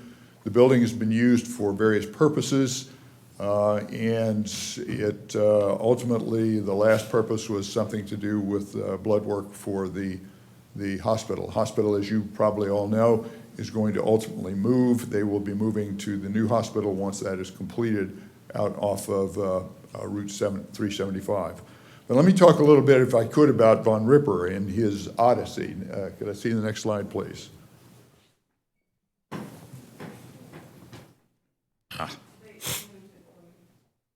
Thank you. Rudolf Karl von Ripper was born into the nobility in Austria at a place called Klausenberg, Austria. It's a smaller village, but and it still exists. His father was the aide-de-camp to the Emperor Charles I, who was the last emperor of Austria and the last of the Habsburg emperors. His father died in 1919 when Von Ripper was 14 years old. Von Ripper, because he was privileged, he was brought up as a child of privilege. After his father died, he was with the mounted volunteers that were supposed to protect and escort the emperor, but he soon tired of this. He was an indifferent student in school. He was expelled from 3 different schools, but he showed an interest and an aptitude in art. So in 1920, as a very young man, he moved to Innsbruck, Austria. There he worked at a sawmill for a while. Then he joined the circus, worked as a circus clown. He eventually was pretty well driven off from that job because he was enamored of one of the female acrobats who was the girlfriend of one of the weightlifters, one of the strongmen of the circus. So he left, he went to Duisburg, Germany. He became a carpenter in a coal mine during the night, and during the day he was accepted into the Dusseldorf Art Academy, where he studied for some years. Let's see. In 1923, he moved to Paris. He moved to Paris to paint. That's what he wanted to do. This was a heady time in the 1920s, the Roaring 20s. There was an art colony in Paris. There was one in Berlin. These were very interesting days. Von Ripper painted for a while, but he ran out of money ultimately, and he was attracted to the exciting life of a legionnaire in the French Foreign Legion. So he joined the Legion in 1925. For his term of duty was supposed to be for 5 years. He was posted to Tunisia to a cavalry regiment. But in 1925, also the Great Syrian Revolt happened. This was the first revolt that happened to throw off the French and ultimately the British mandates in the Middle East. He was sent to Syria. He was badly wounded there, shot through a lung in an ambush, and returned to Tunisia, where he decided, I'm not getting to paint, I'm not doing any art, I'm not really happy with what's happening to me in the Legion. So in 1926, he goes over the hill. He deserts the Legion, gets back to Berlin, pretty much stays away from France for good reason. In 1926, he joins with a friend. They pool what funds they had, and they go to the Far East to do documentaries. He had some film equipment, did that. And in Shanghai, in China, he became friends with a rather shady character who was a gun runner, and worked for him as ultimately his manager, his office manager, his fund manager, until his boss in 1929 was assassinated in a cabaret in Shanghai. Learning that he was on the list for assassination as well, von Ripper left China, took the Siberian Railroad back into Europe, and went back to Berlin, where he carried on with his art. By the 1930s, as you all know, this was the rise of the Nazis in World War II. He was involved with an anti-Nazi efforts. He did not like Nazism, didn't like fascism. Did some cartoons, and ultimately smuggled 1,000 copies of something called the Brown Book into Germany. But by 1933, the chancellor was now Adolf Hitler. The Gestapo had come to power, and he was arrested and shipped to Oranienburg, which was one of the first concentration camps. There he was tortured, and it was only through the efforts of the Austrian legation, which at that time was not part of Germany yet. That was to come and to come very shortly. He was extracted from Oranienburg and made his way back to Paris. By 1936, 1937, he became involved in the Spanish Civil War on the side of the Republicans. The Republicans, you may know, were also allied with the Soviets. The Soviets provided aircraft, they provided some expertise and weapons, and the Germans, the Italians, the fascists and the Nazis, provided weaponry, aircraft, and tanks to the nationalist side. Von Ripper became an aerial gunner on a Soviet bomber, the bomber that you can see in the upper part of the picture, and also there's one that's crashed. His sojourn into that didn't last very long because he was shot down, and again, severely wounded. Managed to make his way back to Paris, and then by the 1937, 1938, he'd had enough of Europe. He was being hounded, we know, by the Gestapo. He had tried to do some shows. His art was stolen. He had gotten into England and did a show there that was anti-Nazi, anti-fascist, and the Nazis tried to stop that, but the British told him, this is freedom of expression, and in our country we allow this. So the show was allowed to go on, but ultimately von Ripper made his way to the United States, to New York City. By this time he was married. His wife stayed in Germany. Von Ripper had several exhibitions of his art in New York City, notably the one that shows the picture on the left, which is Hitler's Hymn of Hate. In 1941, the Time magazine had determined that they were going to have Hitler as their Man of the Year, and of course there was quite a bit of protest against this. So the Time magazine cover of this particular issue showed the Hymn of Hate, which Hitler playing the organ, and the bodies of his victims on a Ferris wheel that's going around in some torment. Von Ripper found patrons in New York City. He was able to set up a studio in upstate Connecticut and was there for a while, and ultimately got an appointment to the Addo Institute. This is the 1938 picture of Time, cover of Time magazine. This was one of the most highly sold issues of Time magazine that was ever done. In addition to that, in 1940, when the Germans invaded Norway, he painted Von Ripper painted a picture of von Falkenhorst, who led the invasion, and that was on the issue of Time magazine in 1940 as well. Von Ripper got a lot of business. He was able to put his art in Fortune magazine, in Vogue, in Time, and ultimately he moved to the Addo Institute at Saratoga Springs, New York. The Addo Institute still exists. It is a residence for artists, for writers, for musical composers. They have had such composers there as Leonard Bernstein and Eric Copeland. The Nobel Prize winner for literature, Saul Bellow, was there. And Von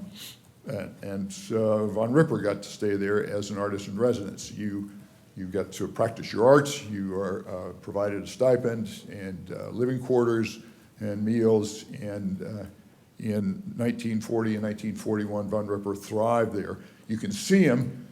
He is just to the right of the statue in the rear. He's wearing a striped tie, and he's standing there with a number of artists that were in residence at the time. But then comes 1941 and Pearl Harbor. By this time, Von Ripper is a United States citizen. He's naturalized. He has become patriotic and supports the United States in their efforts against fascism and Nazism. So Von Ripper, in 1941, attempted to enlist. The attending physician in New York City took one look at him and his wounds and the shrapnel that was still in him from being shot down, and said, "You're not qualified to be in the Army, you're going to be a 4F. Von Ripper goes back to Yaddo and immediately gets his draft notice. So he goes back to New York, tries to enlist. This time an attending physician says, "No, I don't care if you want to serve, I'm going to let you in, but it's only on a limited duty basis." So he was sent to Fort Bliss, to William Beaumont Army Medical Center, to learn to be a laboratory technician, which the training, he found that somewhat childish, considered his past experience. But he also became the art editor for the Beaumont Weekly News, which was the newspaper for the hospital. And he developed some of his cartoons, which were in the newspaper, and these are some that were in the paper at the time. Those papers still exist. They're in the archives at Fort Bliss. Von Ripper wanted to practice his art.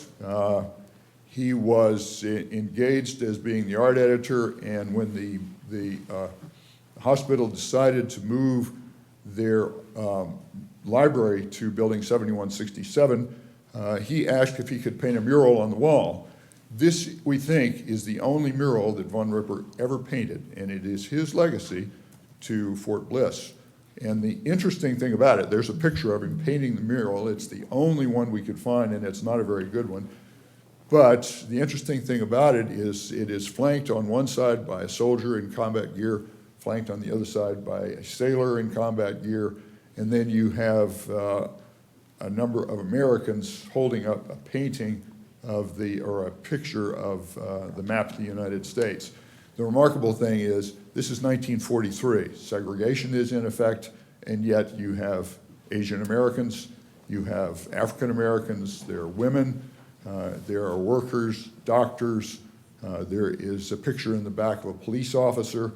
So he was really interested in doing this and reflecting or depicting the United States as he saw it should be. And it became quite an attraction to soldiers who were passing through that library. But in 1943, he was anxious to get into the fight. And in 1943, the Army created something called the Artist Corps. This was to be a corps of artists, both civilian and military. They would be posted to battlefield areas, and they would capture what happened using their art. Well, he was picked up to do this because he had benefactors in Washington, D.C. who knew him and knew of his art, and he was ecstatic. He was sent to Tunisia along with another master sergeant. He joined the 2nd Army Corps in Tunisia and was sketching and painting his art as the North African part of the war went on. However, the Congress, looking at this and looking at the cost involved, said, we don't think we want to expend public funds on an artist corps. We've got photographers. We don't need artists to do that. So in middle 1943, in the summer, they disbanded the Army Art Corps. Well, von Ripper was incensed, of course, and he requested either to be discharged or to be allowed to go to intelligence. He was, after all, a former Austrian national. He spoke German, he spoke French, he was conversant in some other languages, and the Army certainly was not going to let him get away from them. So he was assigned to the 34th Infantry Division. 34th Division was part of the 2nd Corps. It served in North Africa and then in Italy. This is some of von Ripper's art. A lot of his body of art was done while he was assigned to the 34th Division. He was sketching, and on the right you can see him, he was interrogating German prisoners of war, which he was quite good at. In Italy, not only did he interrogate prisoners of war, but he took to leading patrols. He was so good at it that he could lead patrols. They would bring back a lot of captives, and then he would interrogate them. But in so doing, once again, he was wounded pretty badly, enough to have him evacuated to the Army Hospital in Naples, where he was allowed to recuperate, and there he established a very small art studio of his own in the Army headquarters and kept on improving on his sketches. We know he was at Anzio when the 34th Division was part of the invasion in 1944, and we know also he was still capturing and sniping against the Germans that were confronting him there. In addition to that, and this is some of his art. Most of this Army art is in the art collection at the Center of Military History in Washington, D.C. Some of it is with the 34th Division's collection, which is part of the Iowa Military Museum in Fort Dodge, Iowa. But he was able to do this art even as he was fighting. And he looks pretty salty there, doesn't he? He was ultimately commissioned. He received a battlefield commission to lieutenant from General Ryder, who was commander of the 34th Infantry Division, and he ran into a fellow by the name of Ernie Pyle, who was a correspondent for several newspapers and was very well known and was actually killed in action in Saipan towards the end of World War II. Von Ripper's expertise soon gained the attention of the Office of Strategic Services, the forerunner of the OSS. So he was invited to join the OSS. He trained, this is a 38-year-old man now who was thrice wounded, trained in demolitions, communications, and he was trained as a parachutist. He was sneaked into Rome before the Allies went into Rome. He made contact with a number of people in Rome, including an Austrian officer that he knew that was part of General Kesselring's headquarters, who advised him, you know, I'm not going to turn you in, but you would do well to get out of Rome as quickly as you can. And he was able to extract and make his report.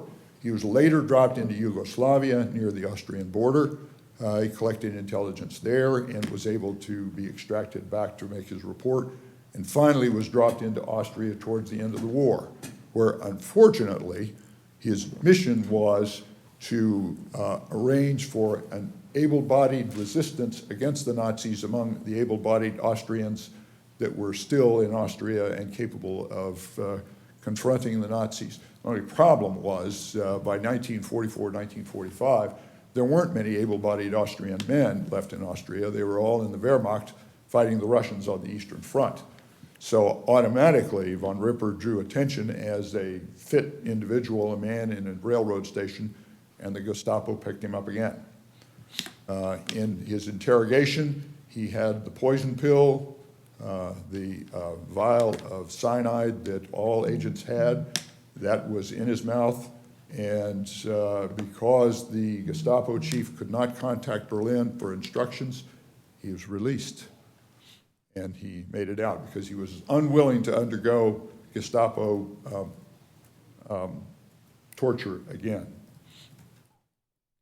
After the war, the CIA retained him, not so much as an agent, but as an asset. He settled in Mallorca. He married a very tall, statuesque, blonde woman. He was divorced by this time from his first wife. They settled in Mallorca. His art takes a different turn then. Most of the body of work that he did after the war is now in Europe. Ultimately, he was collecting information. He took Avi with him to the Far East to show him where he had been in Shanghai. As he came back to Spain and to Majorca, he was bringing back some jewelry and some precious stones.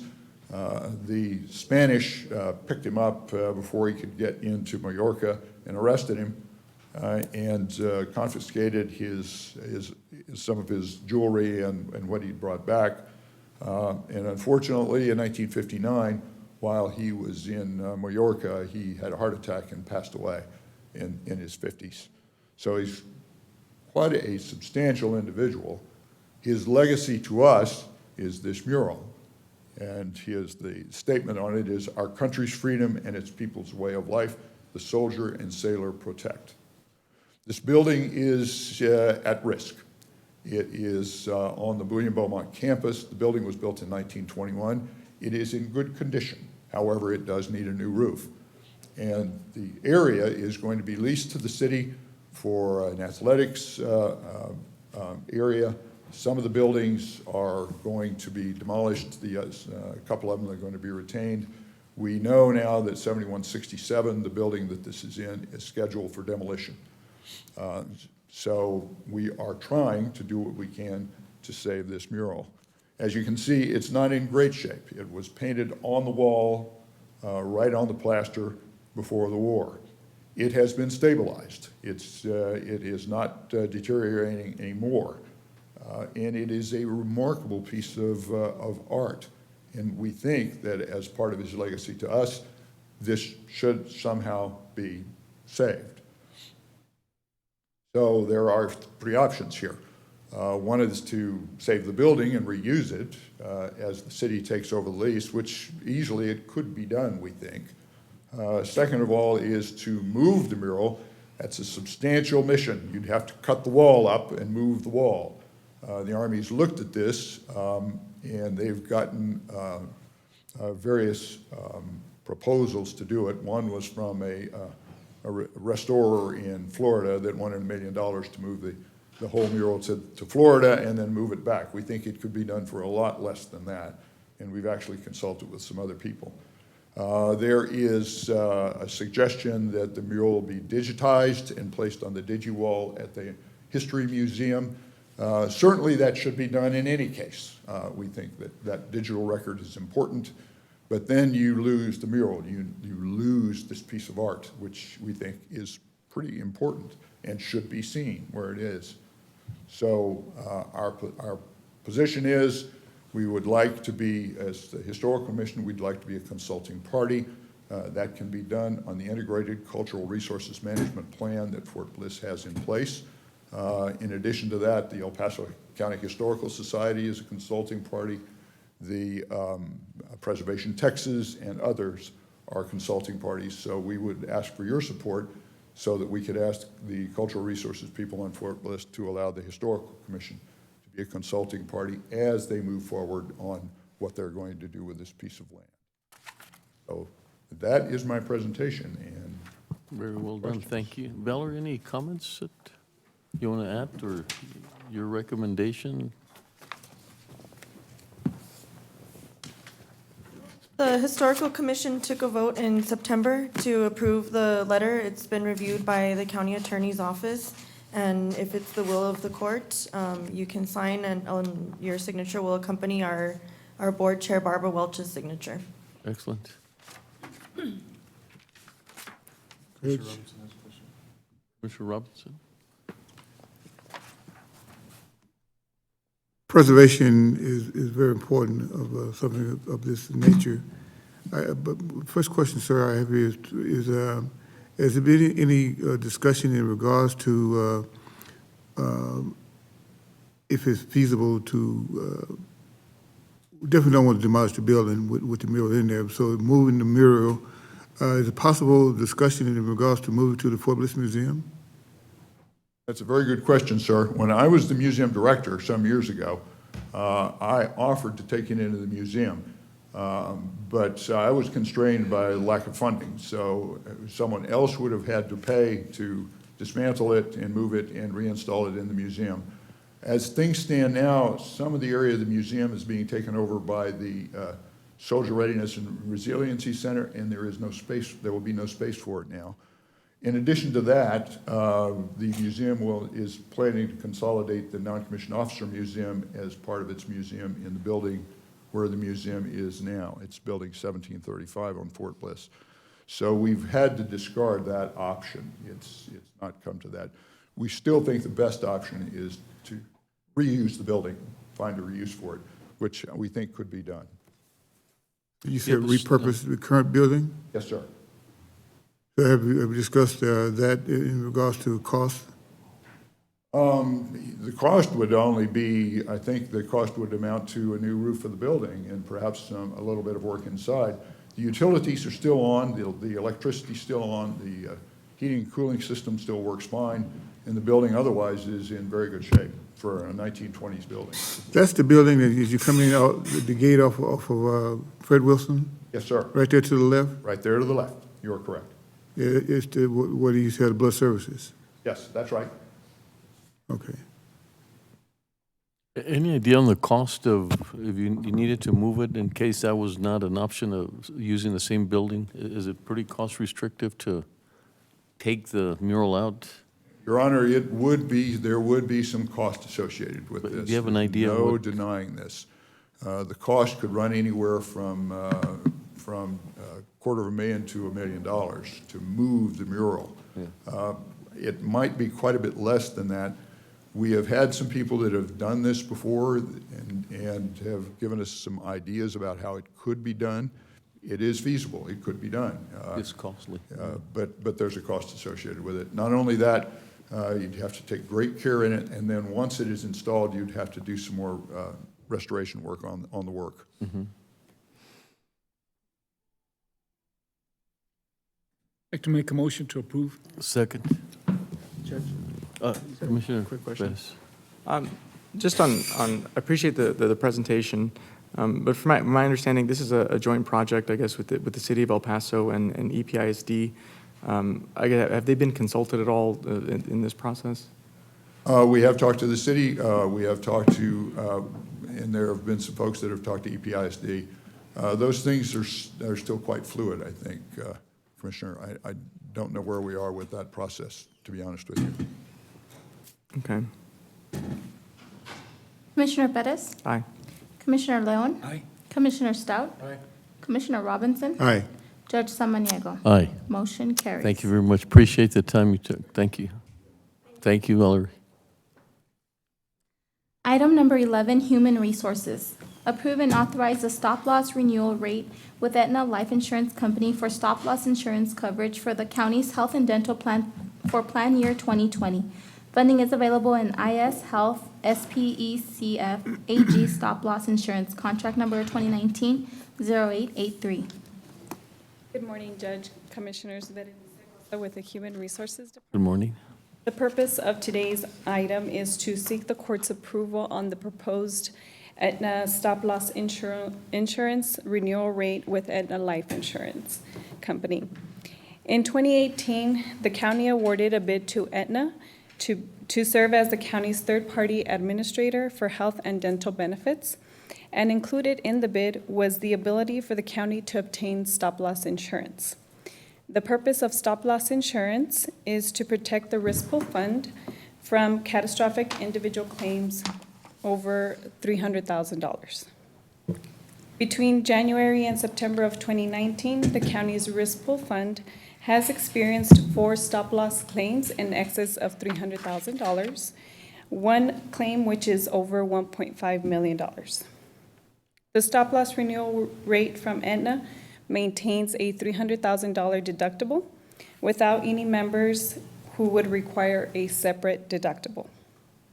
This renewal would increase premiums cost from $1.7 million to $2.1 million, which represents approximately $400,000 in annual increase.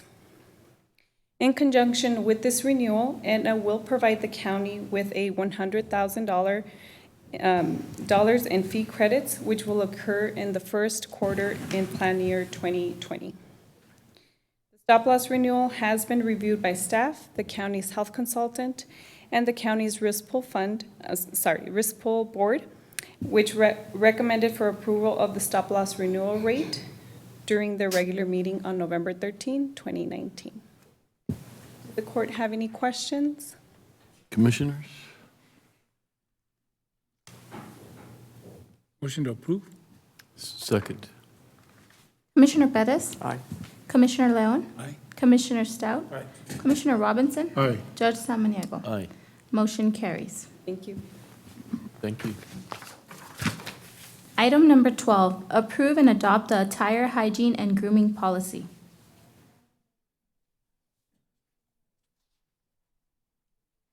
Good morning, Judge. Good morning, Commissioners. Melissa Carrillo with Human Resources. This morning, we're bringing a new policy for the court's consideration. It is the attire, hygiene, and grooming policy. Currently, these standards and expectations are covered in the county's personal conduct and affairs policy. However, they're covered in more generalized terms. This new policy that we're bringing before you is very specific and outlines expectations of county employees regarding professional images at all times. So if you look at the policy of significance, we have 3 sections. We have the attire, the hygiene, and the grooming. With attire, we classify 5 different options for attire, being formal business, business casual, casual attire, uniforms, and field attire. What's important to note about this section is although the policy covers general guidelines, the department heads always have the discretion of what they believe is appropriate for their department. With hygiene, we have a generalized statement that requires employees to practice personal hygiene and maintain sanitary hygiene conditions at all times, which would help to reflect on the excellence and professionalism with our organization. And then lastly, with our grooming section, we provide specifics on what clothing should look like, hair color, design, makeup, perfume, piercings, tattoos, and things of that nature. And then again, it closes with a compliance section that really just reiterates to county employees what is expected of them while working for the county, and then of course putting that compliance with regard to their department head and what their expectations are of each of their departments. So this is a new policy. And then something that I wanted to share with you, this is a policy that a few department heads were tasked with. Jose Landeros with the planning department, Brian Stanley with DRO, and myself. And we worked together on this with other department heads to bring this before you. So as all policies that come before you, we share this with department heads and get their feedback. And we have that here today as well. Thank you, Melissa. Yes, sir. Commissioner Leon? Yes, Melissa, it's an excellent policy. But over the years, I've noticed that, and I fully support casual Fridays, but I have noticed that sometimes I will see employees that seem to be going to a car wash, not really dressed in an appropriate way. And I guess casual Fridays falls under designated days. Again, I do support that, but there's nothing in this policy that I see that addresses those days in particular. I guess they fall under the general category. Correct. So ideally, the policy opens up by having a caveat that says employees are expected to be professional at all times. So even if they choose to have field attire, or they choose to use uniforms, or the department head allows Jean Fridays or casual attire, the idea is that in that first section, employees must present a professional image. And so there is a way in which you can wear jeans and still appear professional. But you're right, we do not go into the specifics of they should or should not wear tennis shoes, they should or should not. Many of your departments have their own personal department policies which cover those expectations in more specificity, but this is a more generalized policy and it allows departments to create more guidelines for their own departments. And I've seen many employees with jeans and they look fine, but there are some times that I walk around here and it's terrible. I don't know, especially if some of those employees work for an elected official, that it is harder to bring those people into compliance.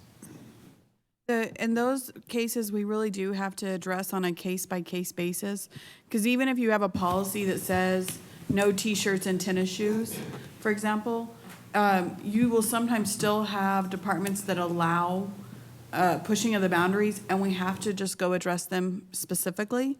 So, and Commissioner, you've made me aware in the past too.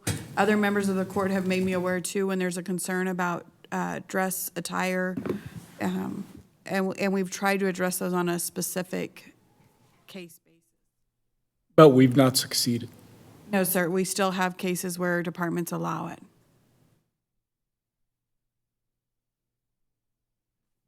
Okay, thank you. Question. Are we taking consideration the type of work that the individuals do? Yes, sir.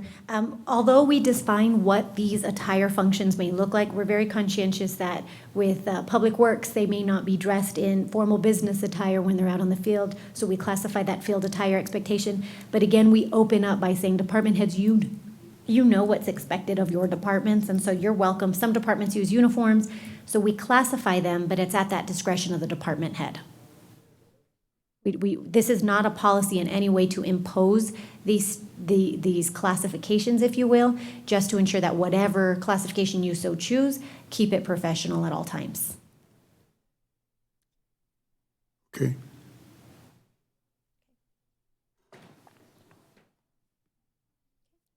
Move to approve.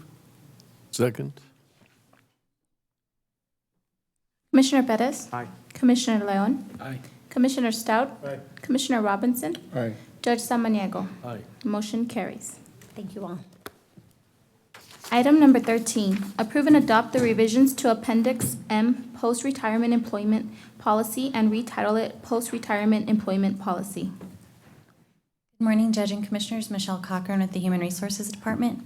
We bring this policy before you today as a revision based on previous feedback we've received, practices over the past year, and we worked in conjunction with department heads in the county attorney's office to bring to you the edits before you this morning. These edits include requirements for retirees to be separated from the county for 3 full calendar months rather than 1 month before they can be rehired. We clarified what the consequences for the county and rehired retirees would be for not having a bona fide separation of employment. We included definitions for in-service distribution and bona fide separation in service that matches the TCDRS language and definitions as well. We outlined the updated procedure to rehire a retiree for the hiring department as well as the HR department. This procedure still does include the affidavits that you've seen before you previously.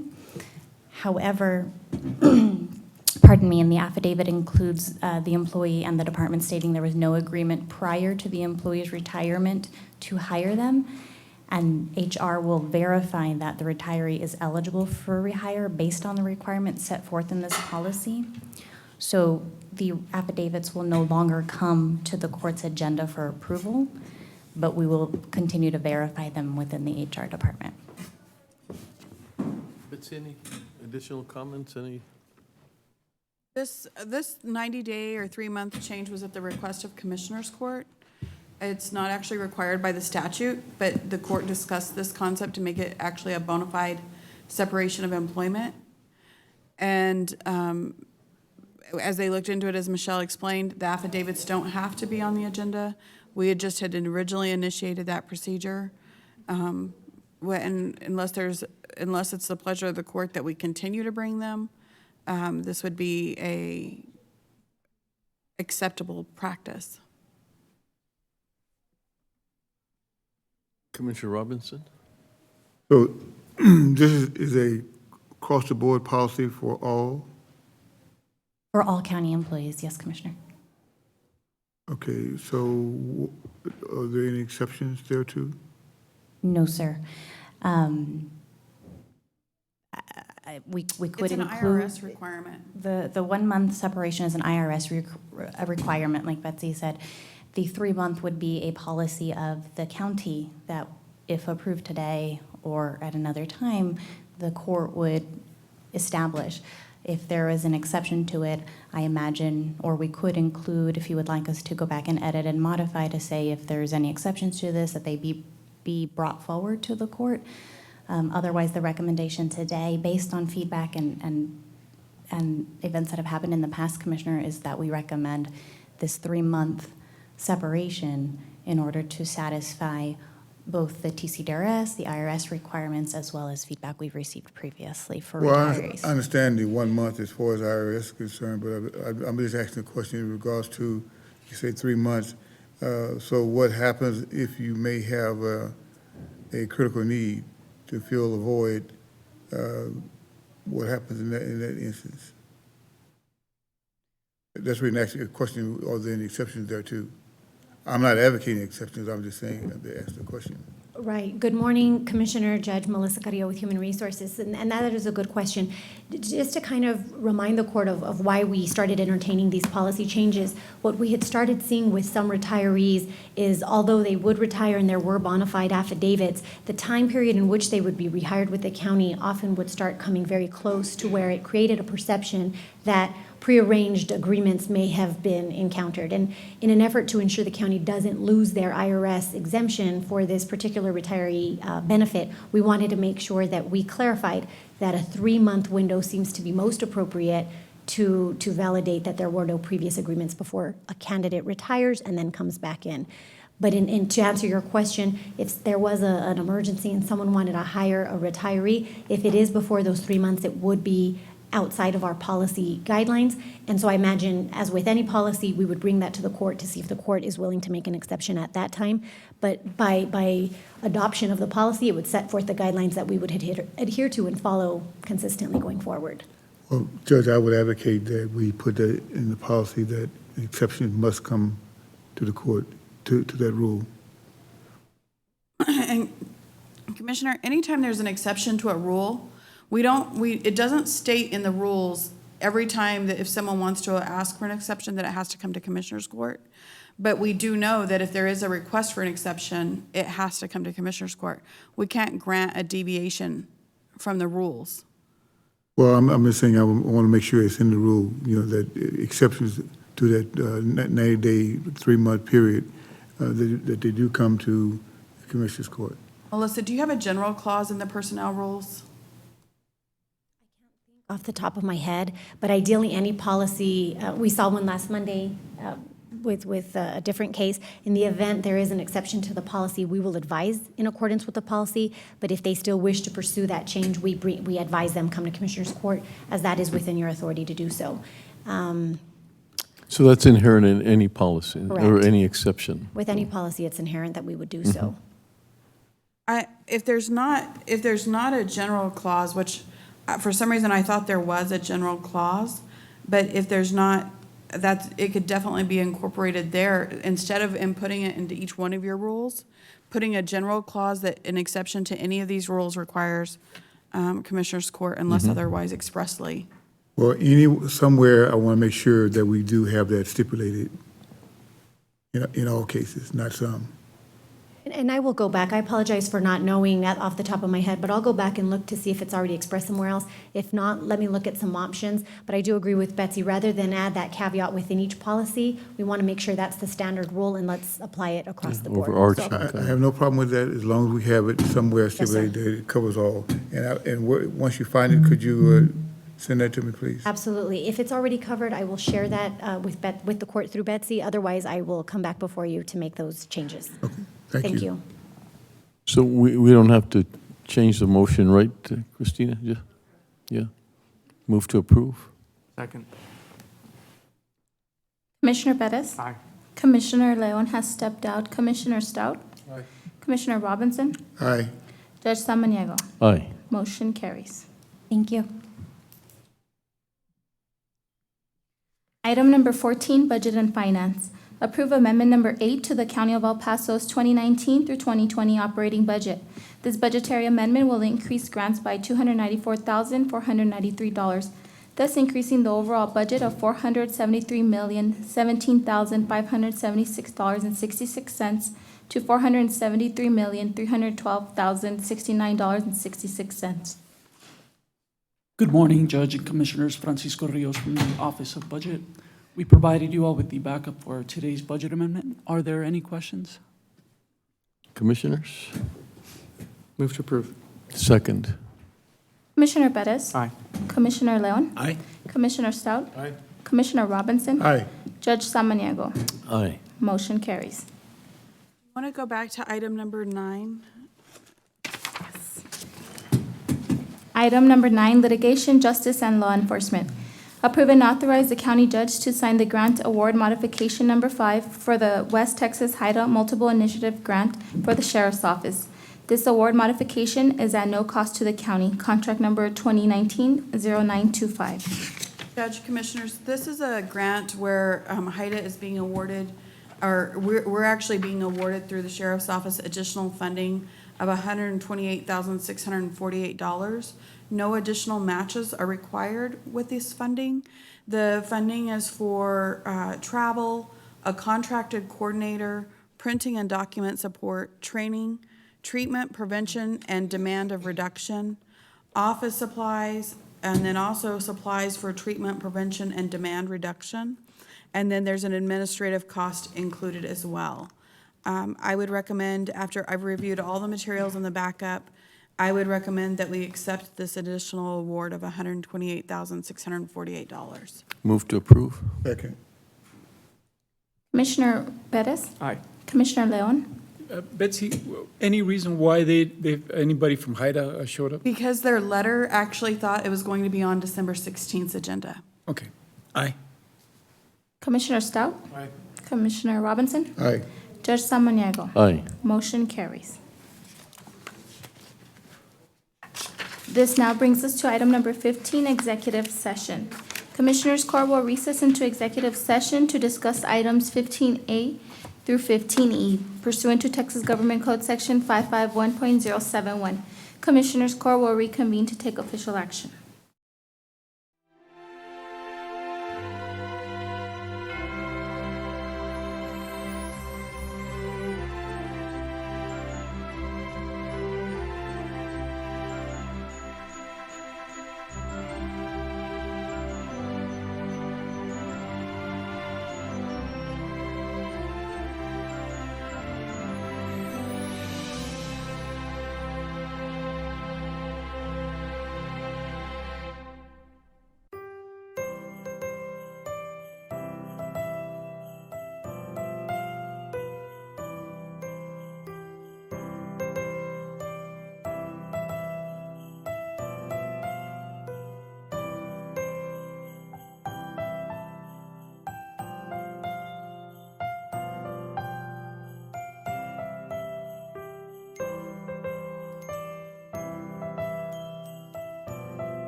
All county offices will be closed on Tuesday, December 24th through Wednesday, December 25th in observance of the Christmas holiday. All county offices will reopen on Thursday, December 26, 2019.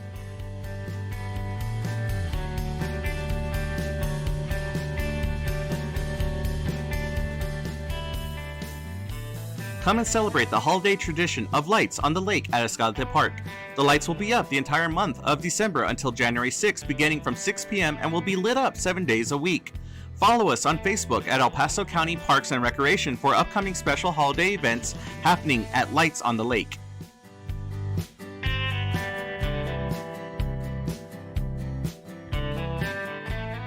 All county offices will be closed on Tuesday, December 31st through Wednesday, January 1st in observance of the New Year's holiday. All county offices will reopen on January 2nd, 2020.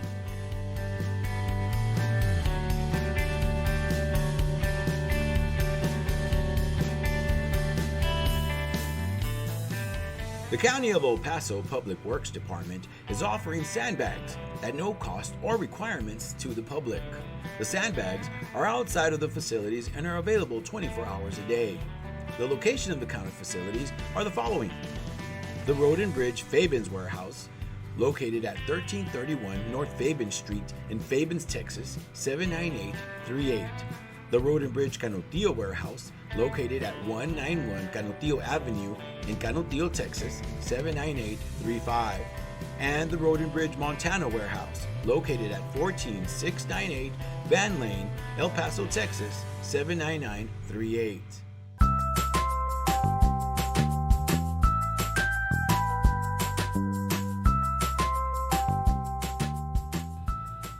Don't wait in line, pay online.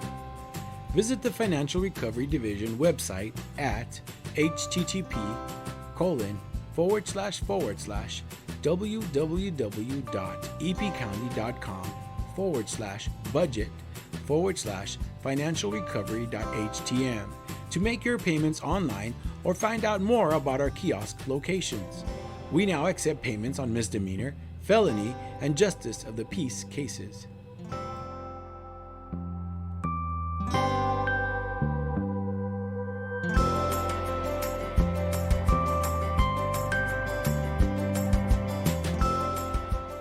You can now watch Commissioners Court meetings on YouTube.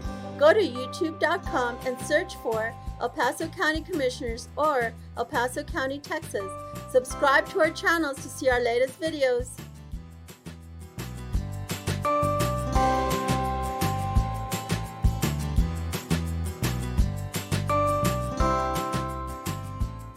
Did you know the County of El Paso's Purchasing Department is responsible for ensuring that all items and services needed by various county departments are purchased in the manner required by the state of Texas? Whether through formal sealed bids or smaller dollar quotations, the county purchasing team is dedicated to finding the best contracting return on your taxpayer dollars. Additionally, the purchasing department is responsible for the tracking of inventory within the county and properly disposing surplus to public auctions. For questions about how to become a vendor and compete for county contracts, or to learn more about public auctions, please contact us at telephone number 915-546-2048.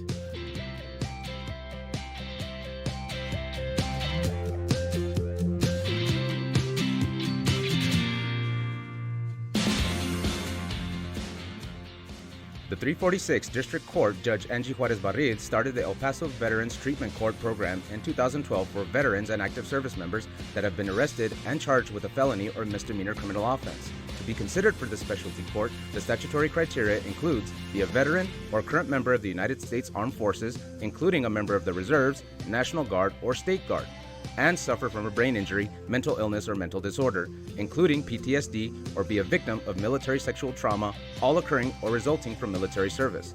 Call Sylvia Serna, Veterans Program Director, at 915-546-2119, or email her at sserna@epcounty.com for any information.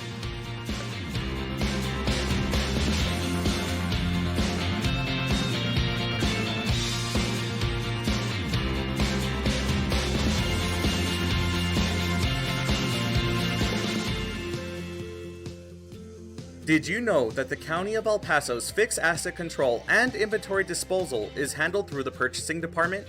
Throughout the course of each business year, the county holds live public auctions to dispose of aged equipment, vehicles, furniture, and other items that are no longer needed. To find out about upcoming auctions or to learn more about the county's inventory disposal process, contact the purchasing department at telephone number 915-546-2048.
Commissioners Court has reconvened into regular session. Item number 16, discuss and take appropriate action in pending matter related to El Paso County's intervention in the sale of El Paso Electric, County Attorney's File number 02061988. That's the, yes. Good afternoon, County Judge Commissioners. Christina Sanchez, Assistant County Attorney. Based on the conversations in executive session, it's my understanding that the court would like to approve and authorize the county judge to sign on to a letter with other governmental entities in opposition to the sale of El Paso Electric, and for this letter to be submitted to El Paso City Council and the El Paso State Delegation. So moved. Second. Commissioner Bettis. Aye. Commissioner Leon. Aye. Commissioner Stout. Aye. Commissioner Robinson. Aye. Judge Samaniego. Aye. Motion carries. And this completes all the items on today's agenda, Judge. Thank you. Meeting adjourned. This completes today's meeting at 12:32 p.m.